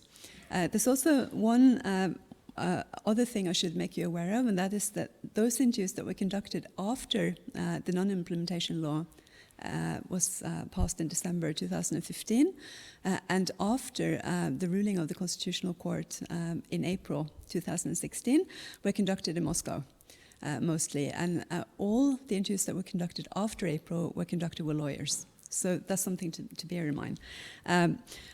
If you look at the first table, then I have to take off my glasses. I can't read it. Then you can see that trust in national courts is higher than trust in the European and international courts amongst the elites. But the difference is very, very small. And elites also made quite a big amount of non-conclusive statements. Those who favored national over supranational courts claimed that the latter were biased, politicized, but also that Russian national courts are closer culturally, geographically, and in terms of mindset to ordinary Russians and to Russian elites than the supranational courts. There was also a comment made by one of the Moscow respondents on the quality of translation of the rulings or judgments of the European Court of Human Rights, which didn't particularly make any sense to this particular respondent.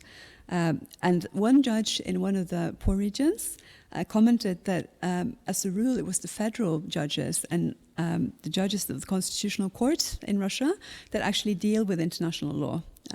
So most judges in the regions, they don't really deal with this at all, although some do out of interest. Some said that they would support Russian courts for purely patriotic reasons, that they felt that was the right thing to do, particularly given the situation between the West and Russia.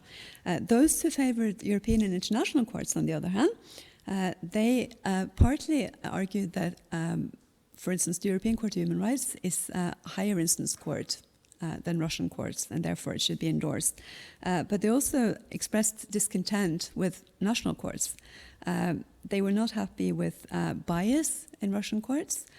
They talked about the administrative resource, which ministries and government officials sometimes apply to influence court rulings. They talked about political influence. They talked about influence from businesses. They talked about parties to cases offering bribes, using blood, using contacts to get the right outcome. And they were not particularly happy with it. They also talked about formalities. One respondent said that it doesn't matter what you do if you try to appeal a ruling that's been passed by a lower instance court, because in 99% of the cases, the higher instance courts are just going to repeat what the lower instance court said. 50% of the laws in Russia are not implemented. That was the response of another respondent. And there was also some discontent with the quality of judges. I'm going to show you some citations a little bit later, just to give you an idea. And we also sort of wanted to know how national politicians and legal professionals should deal or respond to the rulings of international and European courts, that is supranational courts. As you can see from this table, there was not a very big difference in terms of accepting sort of the rulings of the courts just like that, or between those who said that one should sort of endorse the rulings of the supranational courts because Russia signed conventions and treaties to this effect. But the interesting, striking things about this table is that very, very few respondents actually said that rulings from supranational courts should just be ignored. I think that's the key finding, really. And just to sort of give you an idea of what people actually said, the first 4 citations that we put up on the wall has to do with the first table I showed you, trust. You can first see 2 quotes that explain why legal insiders would trust national courts more than supranational courts, and then there are 2 citations explaining why they would do the opposite. We were quite surprised, actually, to find a very, very big variety in the types of responses that we got from the respondents. We expected people to be more one-track minded, in a way, as we were interviewing people who are part of the establishment, but we found that there's actually a lot of variety amongst them in terms of views on these issues as well. Then I'm going to show you some other citations on what politicians and judges in the Russian Federation should do when faced with a ruling from a supranational court. Most of the respondents who talked about conventions, talked about treaties, were very, very specific about honoring those treaties, honoring those conventions. There were even people who said that, who commented on the Constitutional Court and said they were not particularly happy with the rulings that that court made. They had their own opinions about it. So it's not as straightforward as the news might sort of indicate that it is. And also, to just return to the Yukos case, Max talked about the financial issue. Yukos, one of the prosecutors that we interviewed in Moscow, also used this line of argumentation. He thought that the compensation Russia was ordered to pay to the shareholders of Yukos, there were about 55,000 such shareholders altogether, was too high. The ruling occurred at a time when Russia was experiencing some financial difficulties because of oil prices dropping. And this person, this respondent, was particularly convinced that the non-implementation law is really a reflection of the fact that Russia doesn't want to pay such a huge compensation. And the compensation that was awarded to the shareholders by the European Court of Human Rights was 21 times higher than any financial award previously awarded to a winning party, to a case heard by the court. And then just to sort of make some very, very brief, fairly general conclusions, it was interesting for us to see that official rhetoric, and I have in mind the rhetoric that we've seen in the media following the events in Ukraine, following the decision of the Constitutional Court in April, and also the non-implementation law before then. It hasn't really affected people's views. People are very outspoken. They have their own views about things. They refer to official positions to some extent, but then they say, well, our views are such and such.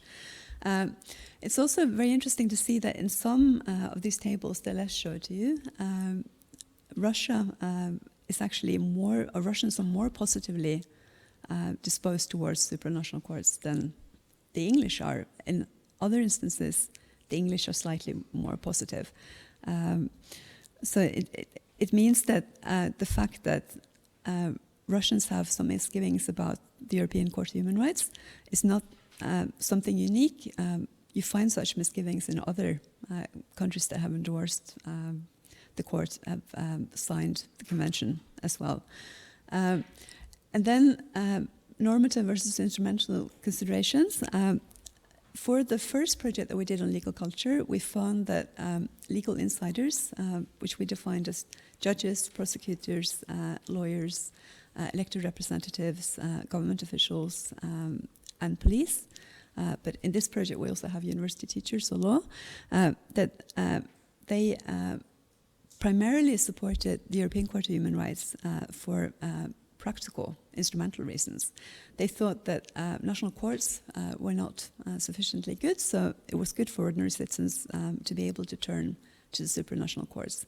And just to sort of add a comment, we actually did the study of legal culture for our first project in Norway, the UK, Poland, Bulgaria, and Ukraine.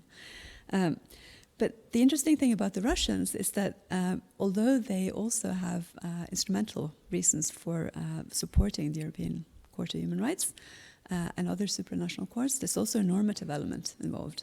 Quite a few respondents said that supranational courts in general, and the European Court of Human Rights in particular, are more democratic, more oriented towards the rule of law, better able to apply the law in a non-sort of judgmental and fair manner. So in that sense, the Russian Federation really stands out in the total number of countries that we've conducted research in. And I think these findings are also interesting in terms of traditional thinking, Slavophilism, and Westerners in Russia before the Soviet Union came into being, that the Slavophiles said that Russia is different. Russia is more about soul, it's more about justice, it's more about values. The West is more about profit, more about money, more about sort of being very instrumental. And I think that shines through in these findings as well, to some extent. That people who are positive to the European Court of Human Rights, other supranational courts, for normative reasons, could possibly be labeled Westernizers in a way. They endorse the values that are traditionally associated with the West, but for which there's also support within the Russian Federation, and which I would not exactly brand as Western values per se. I think they're much more universal. I think I will leave it at that, and then if you have questions, we'd be very happy to answer them. And our paper will be sort of complete fairly soon, and we'll be happy to share that with people who would have an interest in it. Thank you. Right.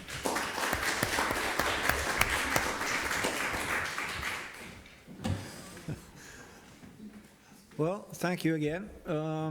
Also just left the floor, so we'll take that as an indication that it's time to break for lunch, and we'll have the clarification questions during the panel session, which might be just as productive, I think. No? Did I say lunch? In that case, I made a mistake, which is not uncommon, because my thoughts are running a little ahead of my, my speech. But we'll break for coffee again and get ready for the panel discussion. Thank you.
resume, and may I invite the speakers to take their seats up here? Oops.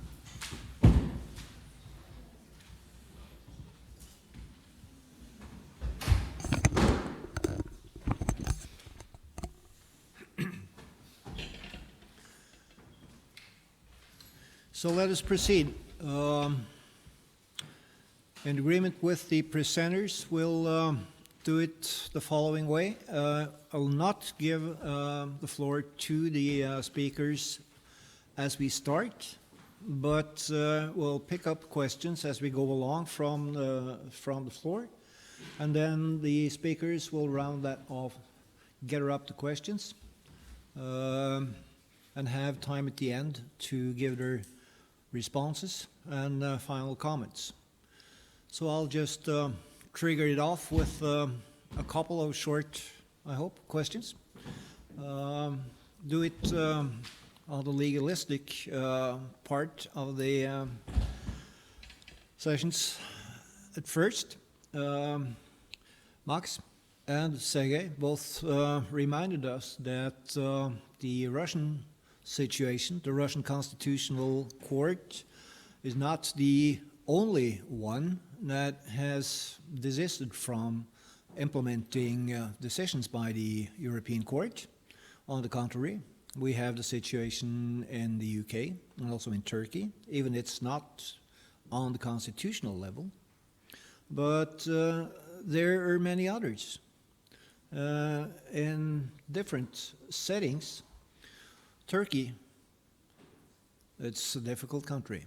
It's refrained for long not implementing European treaty obligations in the field of freedom of association. It reminds me, there was a Turkish case that went on. You mentioned the, let's say, the lack of enforcement mechanisms in the Council of Europe. There was a case that was going on from before I came to the European Committee of Social Rights in '96, the Louis Zedou case on compensation for expropriation on Cyprus. And it was the threat of the Parliamentary Assembly to suspend Turkey that finally brought the case around. And we have the German Constitutional Court that has desisted from abiding, so to speak, with the case law of the court on the status of civil servants. So this is, in a sense, an acute Russian problem, but a problem that goes across many countries in the Council of Europe sphere. So my question would be, if you'd at the end reflect on how this may impact. You suggested some consequences, Sergei, but how this may in the longer term impact on the attitudes of the Russian institutions.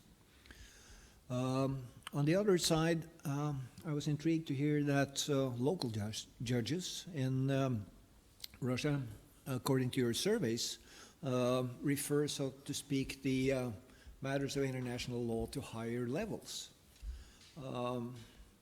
That raises for me the question of whether information on the case law, on the rulings or decisions by international courts is at all disseminated through the system, and whether the international instruments that they should rely on are disseminated across and filtered down to the first levels. It's a well-known problem outside of Russia, and it was a problem that was addressed by the Norwegian authorities when we were in the process of adopting the human rights law. So that would also be an interesting question to hear some reflections on at the end of the day. But with that, I'll open the floor to questions or comments, also on clarifications if there would be any. So please, the only thing we need you to do is to come up here. I'll leave the mic on the table in front of me, or you can use come up there and use a mic on the other side so that it will go into the streaming. So please.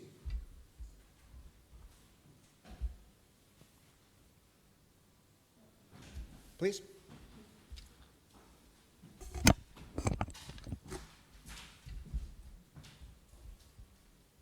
I work with the Norwegian parliamentary delegation to the PACE at the Norwegian Parliament Storting as a secretary. The PACE is the Parliamentary Assembly of the Council of Europe. Exactly. And as you know, there are sanctions towards the Russian parliamentary delegation to the PACE. And when discussed this, there have been raised this fear that if Russia were to leave the Council of Europe, one of you mentioned that that's been posed as a threat, that would deprive all the inhabitants of Russia to rights to have their course rights within the Council, European Court of Human Rights. But according to your survey, I was wondering, is that considered as problematic among the various groups you interviewed? Because you come up with some results that was a little bit different from what one might expect. So that would be nice to hear a little bit more about. Thank you.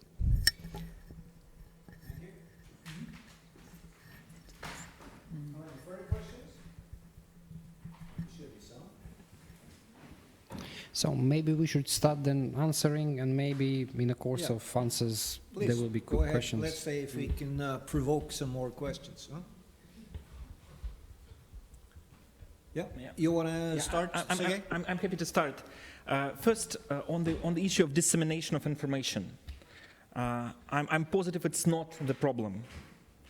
The most of the judgments of the European Court of Human Rights are available in Russian, and they are available in the databases that are accessible to any citizen in the country, not necessarily a lawyer or a district court judge. I don't think it's the matter of education or it's the matter of lack of knowledge. There is no problem of access to information about what the Council of Europe does in contemporary world, especially with new IT and new information opportunities. It's the matter of whether it's relevant for the district court judges, whether they will be supported by their hierarchy if they apply or try to apply jurisprudence of the European Court of Human Rights, or whether they will be sanctioned if they fail to do so. And in the ordinary courts, as distinguished from the Constitutional Court, you will very rarely notice the appeal courts quashing the decisions of the first instance courts for the failure to follow the jurisprudence of the European Court of Human Rights, or vice versa, rejecting the appeals because the first instance court was right in following the jurisprudence of the European Court of Human Rights. It's not lack of information, it's lack of incentive for people at the lower levels to really apply these approaches. Although some lip service may be served, very often the convention is mentioned, but the principles emanating from the case law of the court are not really followed. And this leads, of course, to the interesting and the most important issue of the integrity of the Council of Europe system. Because after all, the European Court of Human Rights, the Council of Europe, are there to serve 800 million Europeans. And if 800 million Europeans are not interested in the system, then what is the purpose of the system? Unfortunately, in many countries like the United Kingdom, the Council of Europe is a collateral damage of Euroscepticism, aimed principally at the European Union. The big mistake was made in the 70s when the European Union took the symbols, the flag, the anthem from the Council of Europe. And for many countries in the European Union, people cannot distinguish between the Council of Europe and the European Union. And they think that the European Court of Human Rights is somewhere in Brussels and imposes EU bureaucracy on their national jurisdictions. So the issue is what is the source of legitimacy for the European Court of Human Rights. And frankly, British public will not suffer if UK leaves Council of Europe, because after all, they will have British judiciary, and even without the legal value of the European Convention on Human Rights, the principles of the Convention are to some extent already in English law, by the virtue of Human Rights Act and by the virtue of other pieces of legislation. For the Eastern countries like Turkey, like Russia, Council of Europe and European Court of Human Rights represented hope for structural changes in the legal system. Now, when everyone discovers state can disregard the judgments from Strasbourg with impunity, this hope evaporates, and the problem, what is left? And I think it's an existential problem for the Council of Europe. If Council of Europe manages to explain its raison d'être to the constituency, including legal professionals in countries like Russia, I would be bold here, then it will probably survive. If it fails to do so, then it's the question, huge question, whether it will continue. And this is an existential problem for the Council of Europe. It's more existential for the Council of Europe than for anyone else. Because without effective legal obligation that the judgments of the court are implemented, raison d'être is lost. Of course, there are other institutions, but they face the same problems. It includes CPT, it includes other institutions. So on a global scale, this is the question on the table right now. The raison d'être for the Council of Europe. And I think it will be the biggest question for the 10 years to go. And it's especially important for countries which are in Europe but outside of the outside of the European Union, like Norway, like Russia, like Switzerland, like Turkey. And as of now, I don't see any big solutions on this way, because the results in human rights are achieved because of other engines or because of other drivers. Like, I think Olympic Games in Russia were more important for the advancement of human rights than anything else. Because, for example, Russia ratified the Convention on the Rights of Persons with Disabilities because of the pressure from the International Olympic Committee, and actually implemented a lot of the provisions of this convention. Because there was the political impetus on that. And I can provide more examples when bilateral or multilateral institutions other than the Council of Europe achieved results that the Council of Europe was unable to achieve. And then the question, of course, arises what the Council of Europe is there for. And it's for the Council of Europe to respond to this question. The question is legitimate. If I may, comments? I can go after you if you want to. Okay. I actually want to pick up on some of the topics, maybe expand it a bit, and maybe to connect it to your research or to the results, how I understand them. The idea of trust, it's a really tricky issue, because we do understand the case of the human rights violations usually starts domestically. Then you have to go through domestic legal system, then to the court. Then the court may actually deliver judgment in your favor, but let's imagine this is a structural problem, right? So I, as a victim, may get, for example, just satisfaction, I'm fine. For example, even if I suffered in remand prison, now I'm out of the prison because too many years, I served the sentence already, right? So I served the sentence, I came out, and luckily enough, there is a European Court of Human Rights judgment with money. Good, I'm happy. Well, now, does it mean that anybody else is happy? I don't think so, because there's no structural, reforms. So it doesn't mean that the European Court of Human Rights didn't work as a just satisfaction tool, but it didn't work as a structural problem-solving tool, right? That's why there might be problems in terms of trust. So my personal trust matters, but in terms of society, I don't think it matters, because there are, these people, they are few. Those who got to the European Court of Human Rights and got the judgment in their favor. Actually, we know that, maybe Sergei will have the data, 98% is not admissible. So basically, almost 100%, but let's say 90-something% of those who actually went to the European Court of Human Rights didn't get anything there. So they might be also very disappointed by that result. And two comparative issues: British public trust and Russian public trust, because you compared that, and there is data that both Russian and British public trust their court systems more than the European Court of Human Rights.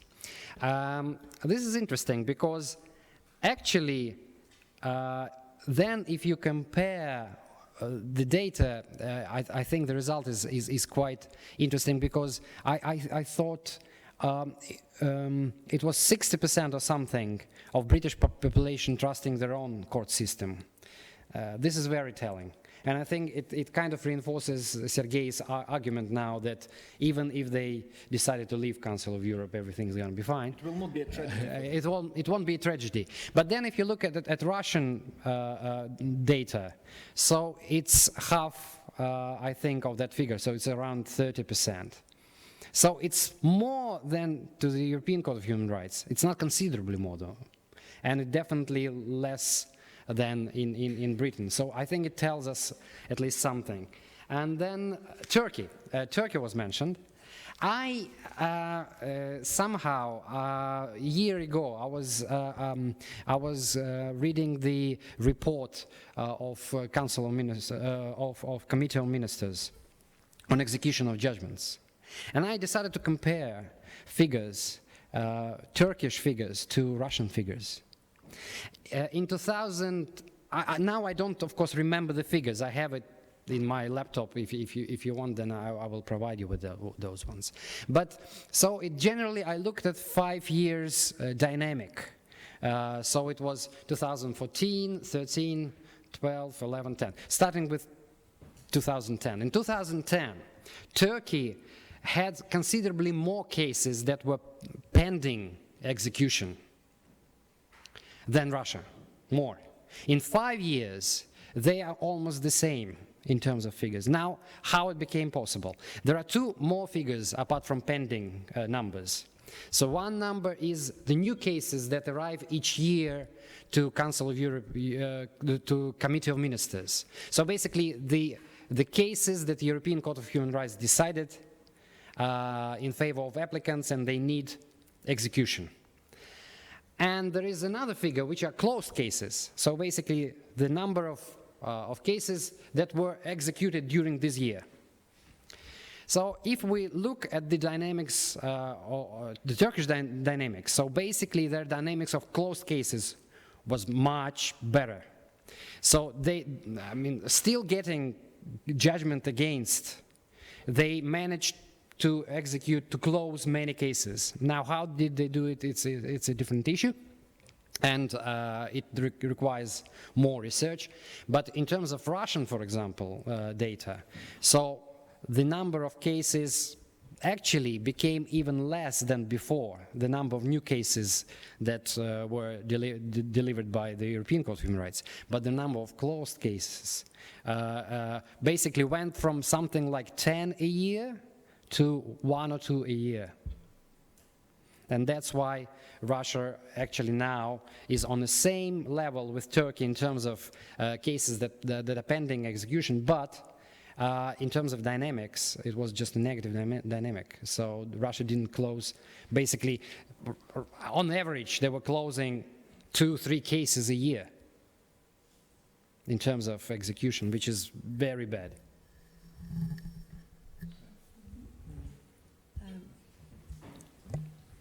I will just make some brief comments to the question that you asked, and then also make some comments to your comments. We only had one person in the in-depth interview sample who actually said that it was not desirable for Russia to leave the Council of Europe. It was just one person, and the argumentation that was used was that in order not to have to leave the Council of Europe, Russia should implement the case law of the European Court of Human Rights. So people didn't really talk much about the implications, but there was quite a lot of talk about reputational damage, if Russia were to continue to set aside judgments by the European Court of Human Rights. And there was, the people who were concerned about reputational damage, they, as a rule, related their argumentation to the treaties, to the conventions that Russia has signed, and they said it's very, very important for Russia to sort of implement those rulings that come, judgments that come from the courts, in order to fulfill its international obligations. I think that was quite interesting as a line of thought. And then the second issue I wanted to say something about is Council of Europe versus the UK. Because I'm sure you're right in what you say about human rights, the human rights regime in the UK being in place in the first place. But one of the arguments, as far as I know, that has been used in the UK when people are talking about the European Court of Human Rights is that it would be a potential problem for the UK in its relations to the EU if it were to leave the Council of Europe. So it wouldn't be just a question of leaving the Council of Europe, but it would also be a case of having to deal with implications in terms of EU membership. I mean, obviously now there's going to be a referendum in the UK. Some people want to leave the European Union. So maybe after the referendum, if the result is that the UK should leave, then it would be a different issue altogether. But I'm sort of aware that that's been an issue. And then in terms of disappointment with the fact that rulings or judgments from the European Court of Human Rights don't result in systematic changes in Russia, we were actually wondering about our Chechen, sort of English findings, because we thought there have been rulings on Chechnya that haven't resulted in a structural change, so maybe the English are disillusioned about the European Court of Human Rights and that would affect findings. But after we thought about that for a while, we thought, well, maybe the real problem is lack of knowledge about the court, because or an unwillingness to talk about the court. It could also be the case, because the English really stood out in the sense that they were less inclined to answer our questions. They would answer, but not in a clear-cut manner. I don't know if you have any views about that, but we were sort of wondering if that could have something to do with it. And also about trust, you talked about trust. I fully agree with you that trust is a very, very complex issue. It's very difficult to research. There's been extensive criticism of the standard trust questions that are often used in surveys. We use those questions ourselves, but the interesting thing is that when we compare what people said in the in-depth interviews when answering trust questions and what they said when completing mini questionnaires that we used before the in-depth interviews started, where we used exactly the same question, just that they were close-ended in the mini questionnaire, and they were open-ended in the interview, then people actually contradicted themselves when they were doing the interviews.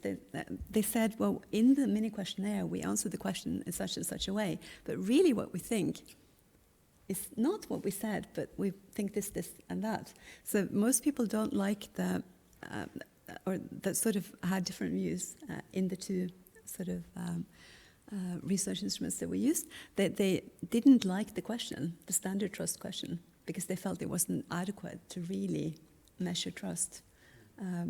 You are very often asked, do you trust or do you not trust? Do people try to take advantage of you, or are they trying to be sort of fair? People didn't like that dichotomy. They said it's much more complex. We might trust the people we deal with in everyday life, but we might not trust people who come to us at work. who might try to gain something from us. So I think it's an interesting point, and I fully agree. This is actually, I don't know whether Sergei will back me on that. It actually reminds me of all these comments about mysterious Russian soul, you know. What is this mysterious Russian soul? I thought maybe the Russian Constitutional Court judgment is just a manifestation of mysterious Russian soul. We know, we didn't like the question in the beginning, so that's when we answered, you know, no, it's not possible. Then we considered the question, and then we thought, well, maybe it is possible, right? Also, one of the mysterious Russian soul manifestations, which I thought about a lot, but I think it needs more, by the way, research, solid research, is the Russian lawyers' attitude towards law. It's very ambivalent as well. So if you ask a Russian lawyer, so what do you think about Russian laws, whether they're good or bad, whether they're implemented or not? So, well, the laws are not necessarily bad, but no one follows them, and then, you know, so basically, you know, it's practice issue, but no one trusts the law, and that's why we, you know, usually, you know, there are many violations of law on all the levels, right? And then if you ask a Russian lawyer, I mean, an average Russian lawyer, and of course this is my perception of an average Russian lawyer, what would be the remedy for that? How would you act? What should we do? And then the average Russian lawyer says, well, we need to change the law. I mean, come on, if the problem is that you don't trust really the laws and you violate the laws, how would you change it with changing the law? It's not possible.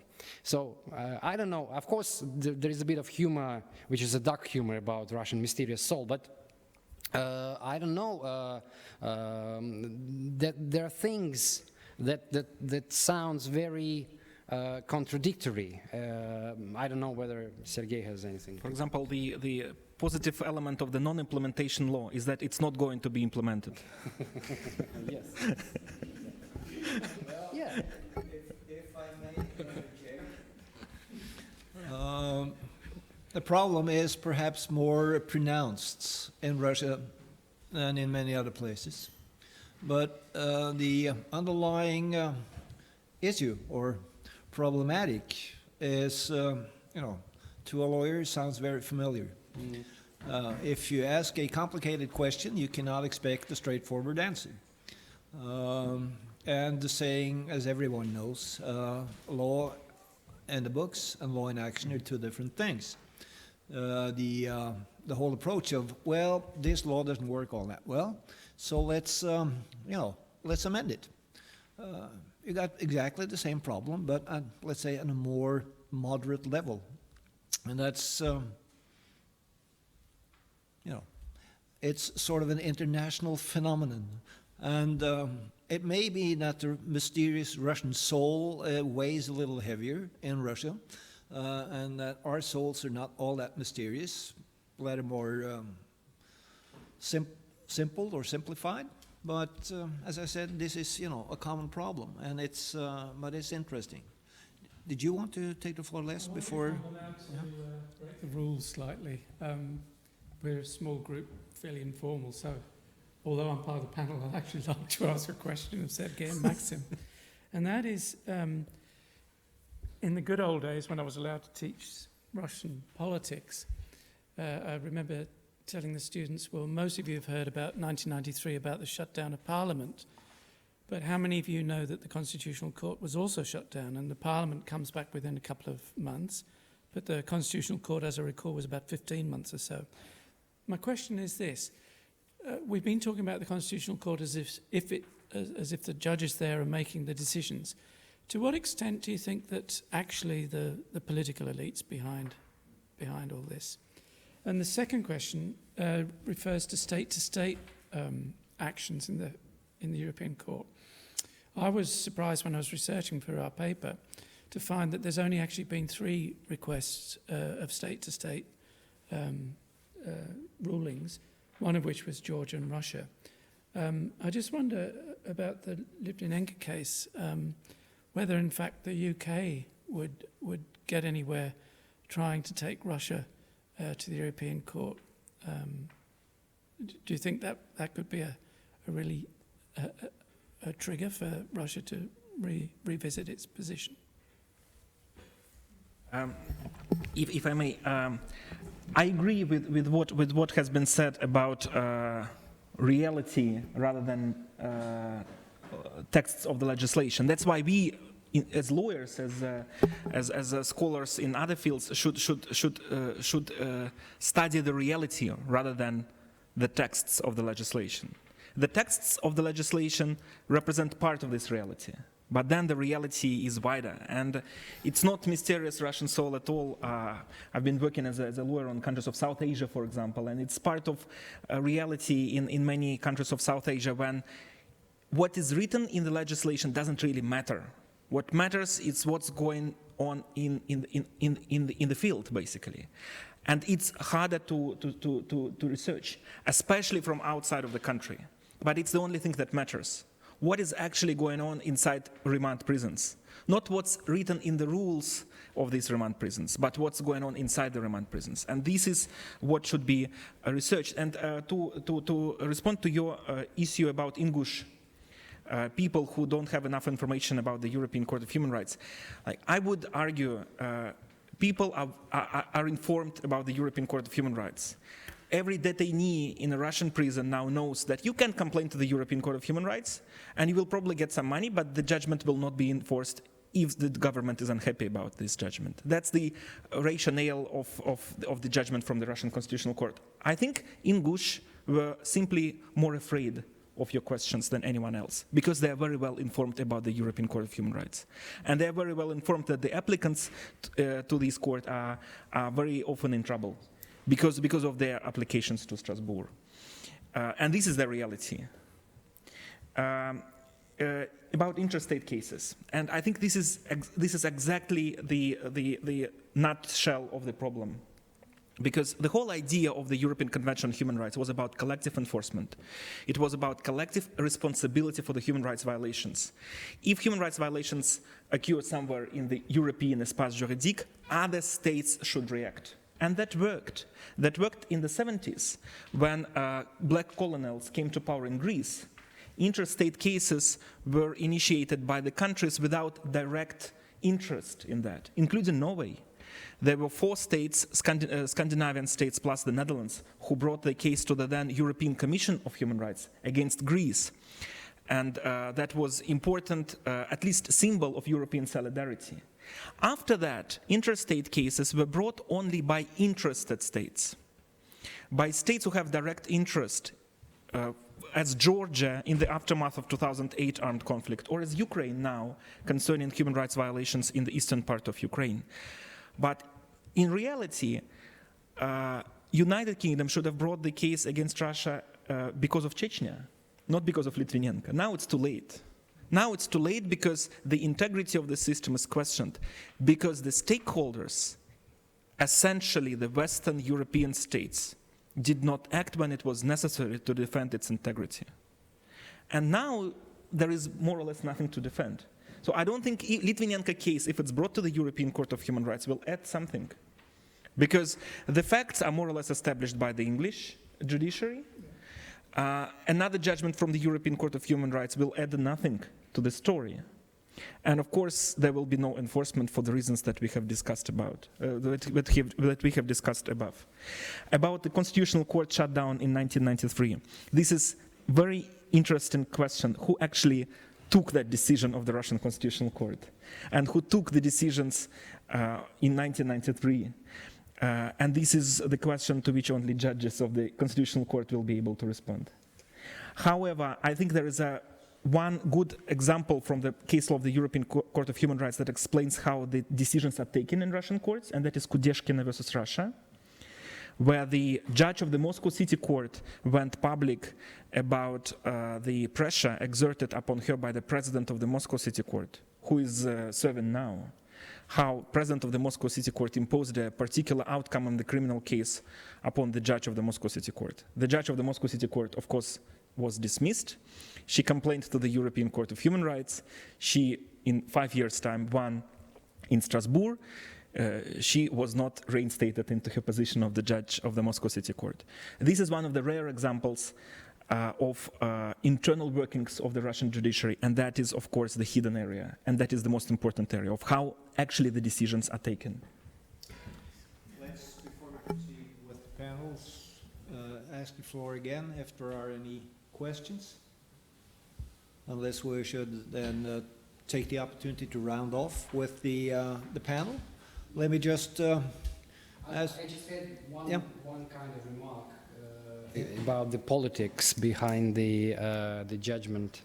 The judgments of Constitutional Court, for example. Of course, when we look at this whole saga of non-implementation, how it worked, so it may be presented and by public here, for example, in any other, let's say, Western European country, it might be understood as a sort of game of hot potato between Parliament and the Constitutional Court. Okay, so the Parliament went and said, well, how about the implementation? And said, well, maybe yes, maybe not. Ask me later. So then they said, okay, here are your new, powers, and here is the, executive coming to you and asking the same question, and then the Constitutional Court says, well, it is not implemented. It can't be implemented. So, of course, it might be seen in these terms, in terms of different branches of power, kind of, throwing hot potato into each other. On the other hand, which is the reality? Is this a reality? Is this what we see? Because then, of course, I talked to Committee of Minister people, and they said, well, we see that the Constitutional Court is not really happy because, Parliament pushed them to that kind of limit. Now, my perspective is that there is no hot potato issue there, because there is this is what I think. I have no proof, but I think so. There is one center of power that kind of pulls different, how do you call it, strings, and I don't know why the Constitutional Court should be not happy with Parliament, that the Parliament actually, made those amendments if the court itself already did it. Effectively in its earlier judgment. They say, this is us who will decide. Okay, so the Parliament went and said, okay, go and decide. So I don't think actually that, applying this logic of this struggle between different branches of state power will help us to understand what's going on in Russia, because I don't think that there is at all checks and balances, different dynamics between the powers. So there might be some dynamics, but I don't think that this rationale of struggle between the branches of Parliament applies here. Final chance for the floor? Yes.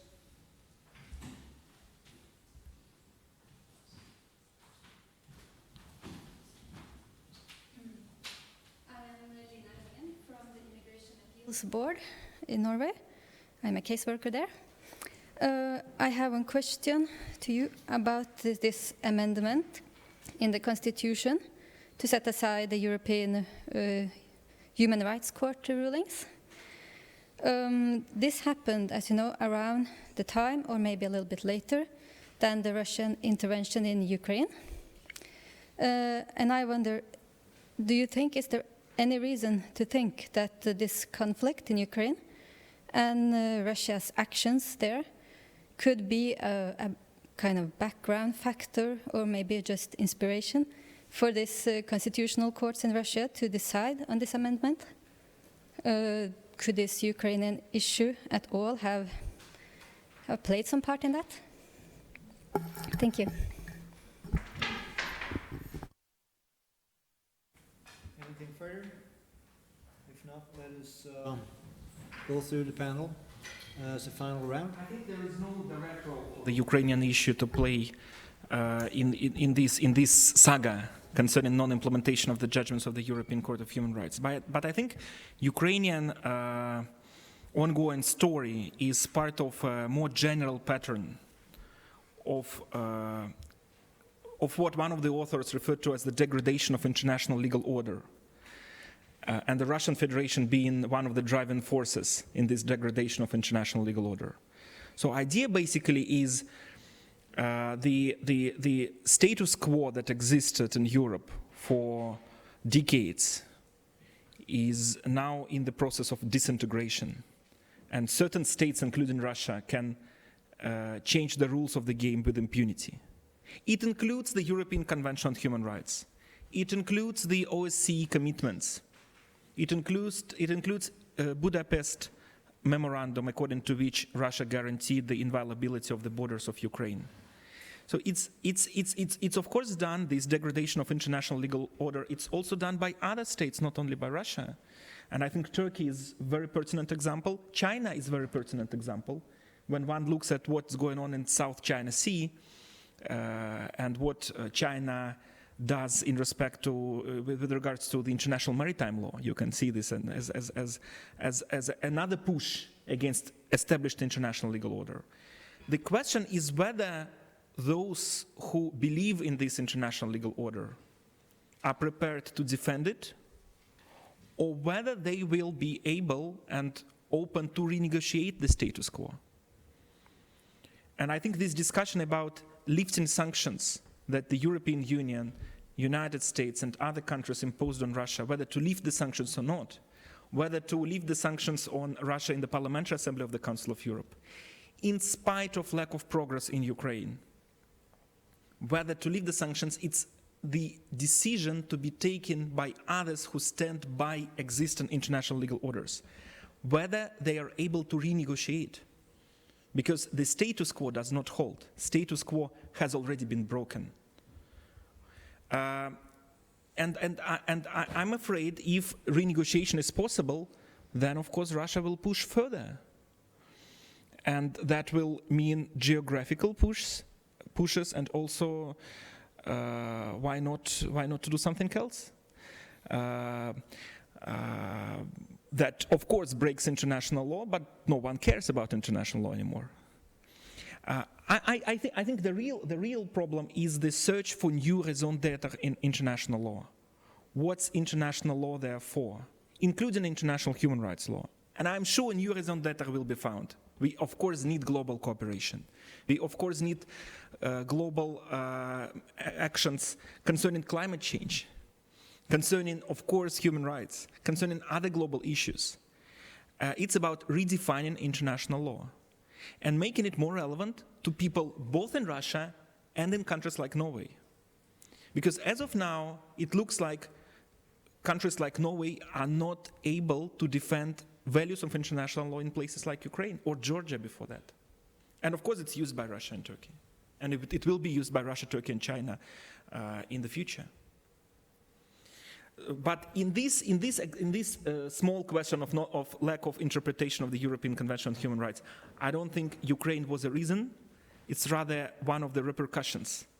Impunity that Russia felt will be used in Ukraine and elsewhere. In WTO is another important arena, and you see now destruction of WTO commitments, effective destruction of WTO commitments, because it's perceived by Moscow as another area of international law where you actually fulfill your promises only when you need to do it, not always. Max, do you want to add something in conclusion? No, I have no comments. Also? No, maybe just making a very brief comment on laws, whether laws are implemented or not, whether they should be changed or not. For this, the first legal culture project that we worked on, we distinguished between a sort of law and principle culture and law and action culture. And I think in a way that sort of corresponds to what you were talking about. And we also, for this project and for our previous projects, we asked people if they thought the parliament was able to sort of draft high quality laws and whether they trusted parliamentarians to do so. Actually, quite a lot of people in Russia said that the parliament does sort of draft good law, but that it's not implemented. So that's really the big problem. And I think that's sort of that's an interesting issue in itself. Why are laws not implemented. And then you get legal nihilism, you get sort of all kinds of strategies supplied by people to deal with whatever problem they have. If they can't turn to law, they will use something else. If they don't like the law, they will try to evade it. I think it's quite interesting to look into. Nothing much, just that we've been talking about Russia, Turkey, China. I think there's another major actor that often takes no notice of international law, and that's the United States. They've often set a bad example for the rest of the world, and unfortunately that's going to deteriorate if Donald Trump trumps. It's a very worrying issue. Yeah. Thank you all. It's been a great learning experience, I would say, for me, possibly, for the auditorium. We've highlighted a number of pertinent issues on the problems of applying national law and enforcing national law without even thinking about international law. And when you add the layer of international law, it gets to be even more complex. And if you take it beyond the European Court of Human Rights or the European Convention on Human Rights, you're quite right that there's these problems that we are faced with. They appear across the board and across countries, certainly. It's not unique for Russia, for any other countries. There may be gradual or variations in degrees, but it's still there. You may have the non-application of international law internally in different settings, and maybe not always, or at times very particular forms of dynamics between the domestic institutions. The story about the judge from the Moscow City Court reminded me of another judge who ran into problems being a little too outspoken. That was the president of the Hungarian Constitutional Court, paradoxically a former judge of the European Court of Human Rights, András Baka, exactly, who as president of the Constitutional Court of Hungary was a little too outspoken against some legislative amendments proposed by the Orban government, which responded by changing the constitution. So there are many ways to deal with the issues that are confronting the politicians. And I think it's a true thing that in many countries it's a matter of will and political will. And there are, again, possibly variations about the strength of the political wing versus the judiciary. But there are so many mechanisms to deal with these problems. I won't even go into a debate on the UK situation, which is interesting in itself. But I want to thank the presenters for their contributions to what has been an exciting and very interesting, let's say, call it a small conference or a big seminar, whichever. So I thank you all, and close the conference by inviting you to a buffet lunch in the adjoining room. Thank you very much.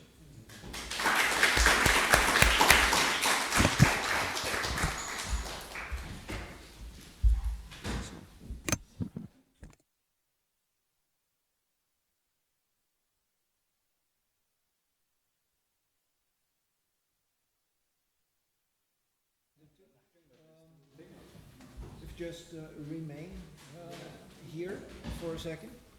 There are things that did not cross my mind, but I should have remembered. So it's up my sleeve, but just sit tight. As summer is coming, we have some towels and some sheets to hand out.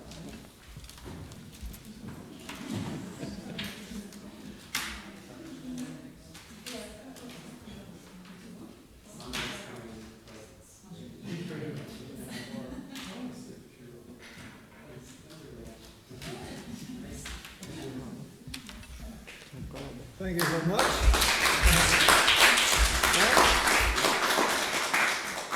They have here on the premises a wide range of gifts to people taking part, and I speak from experience. So thank you.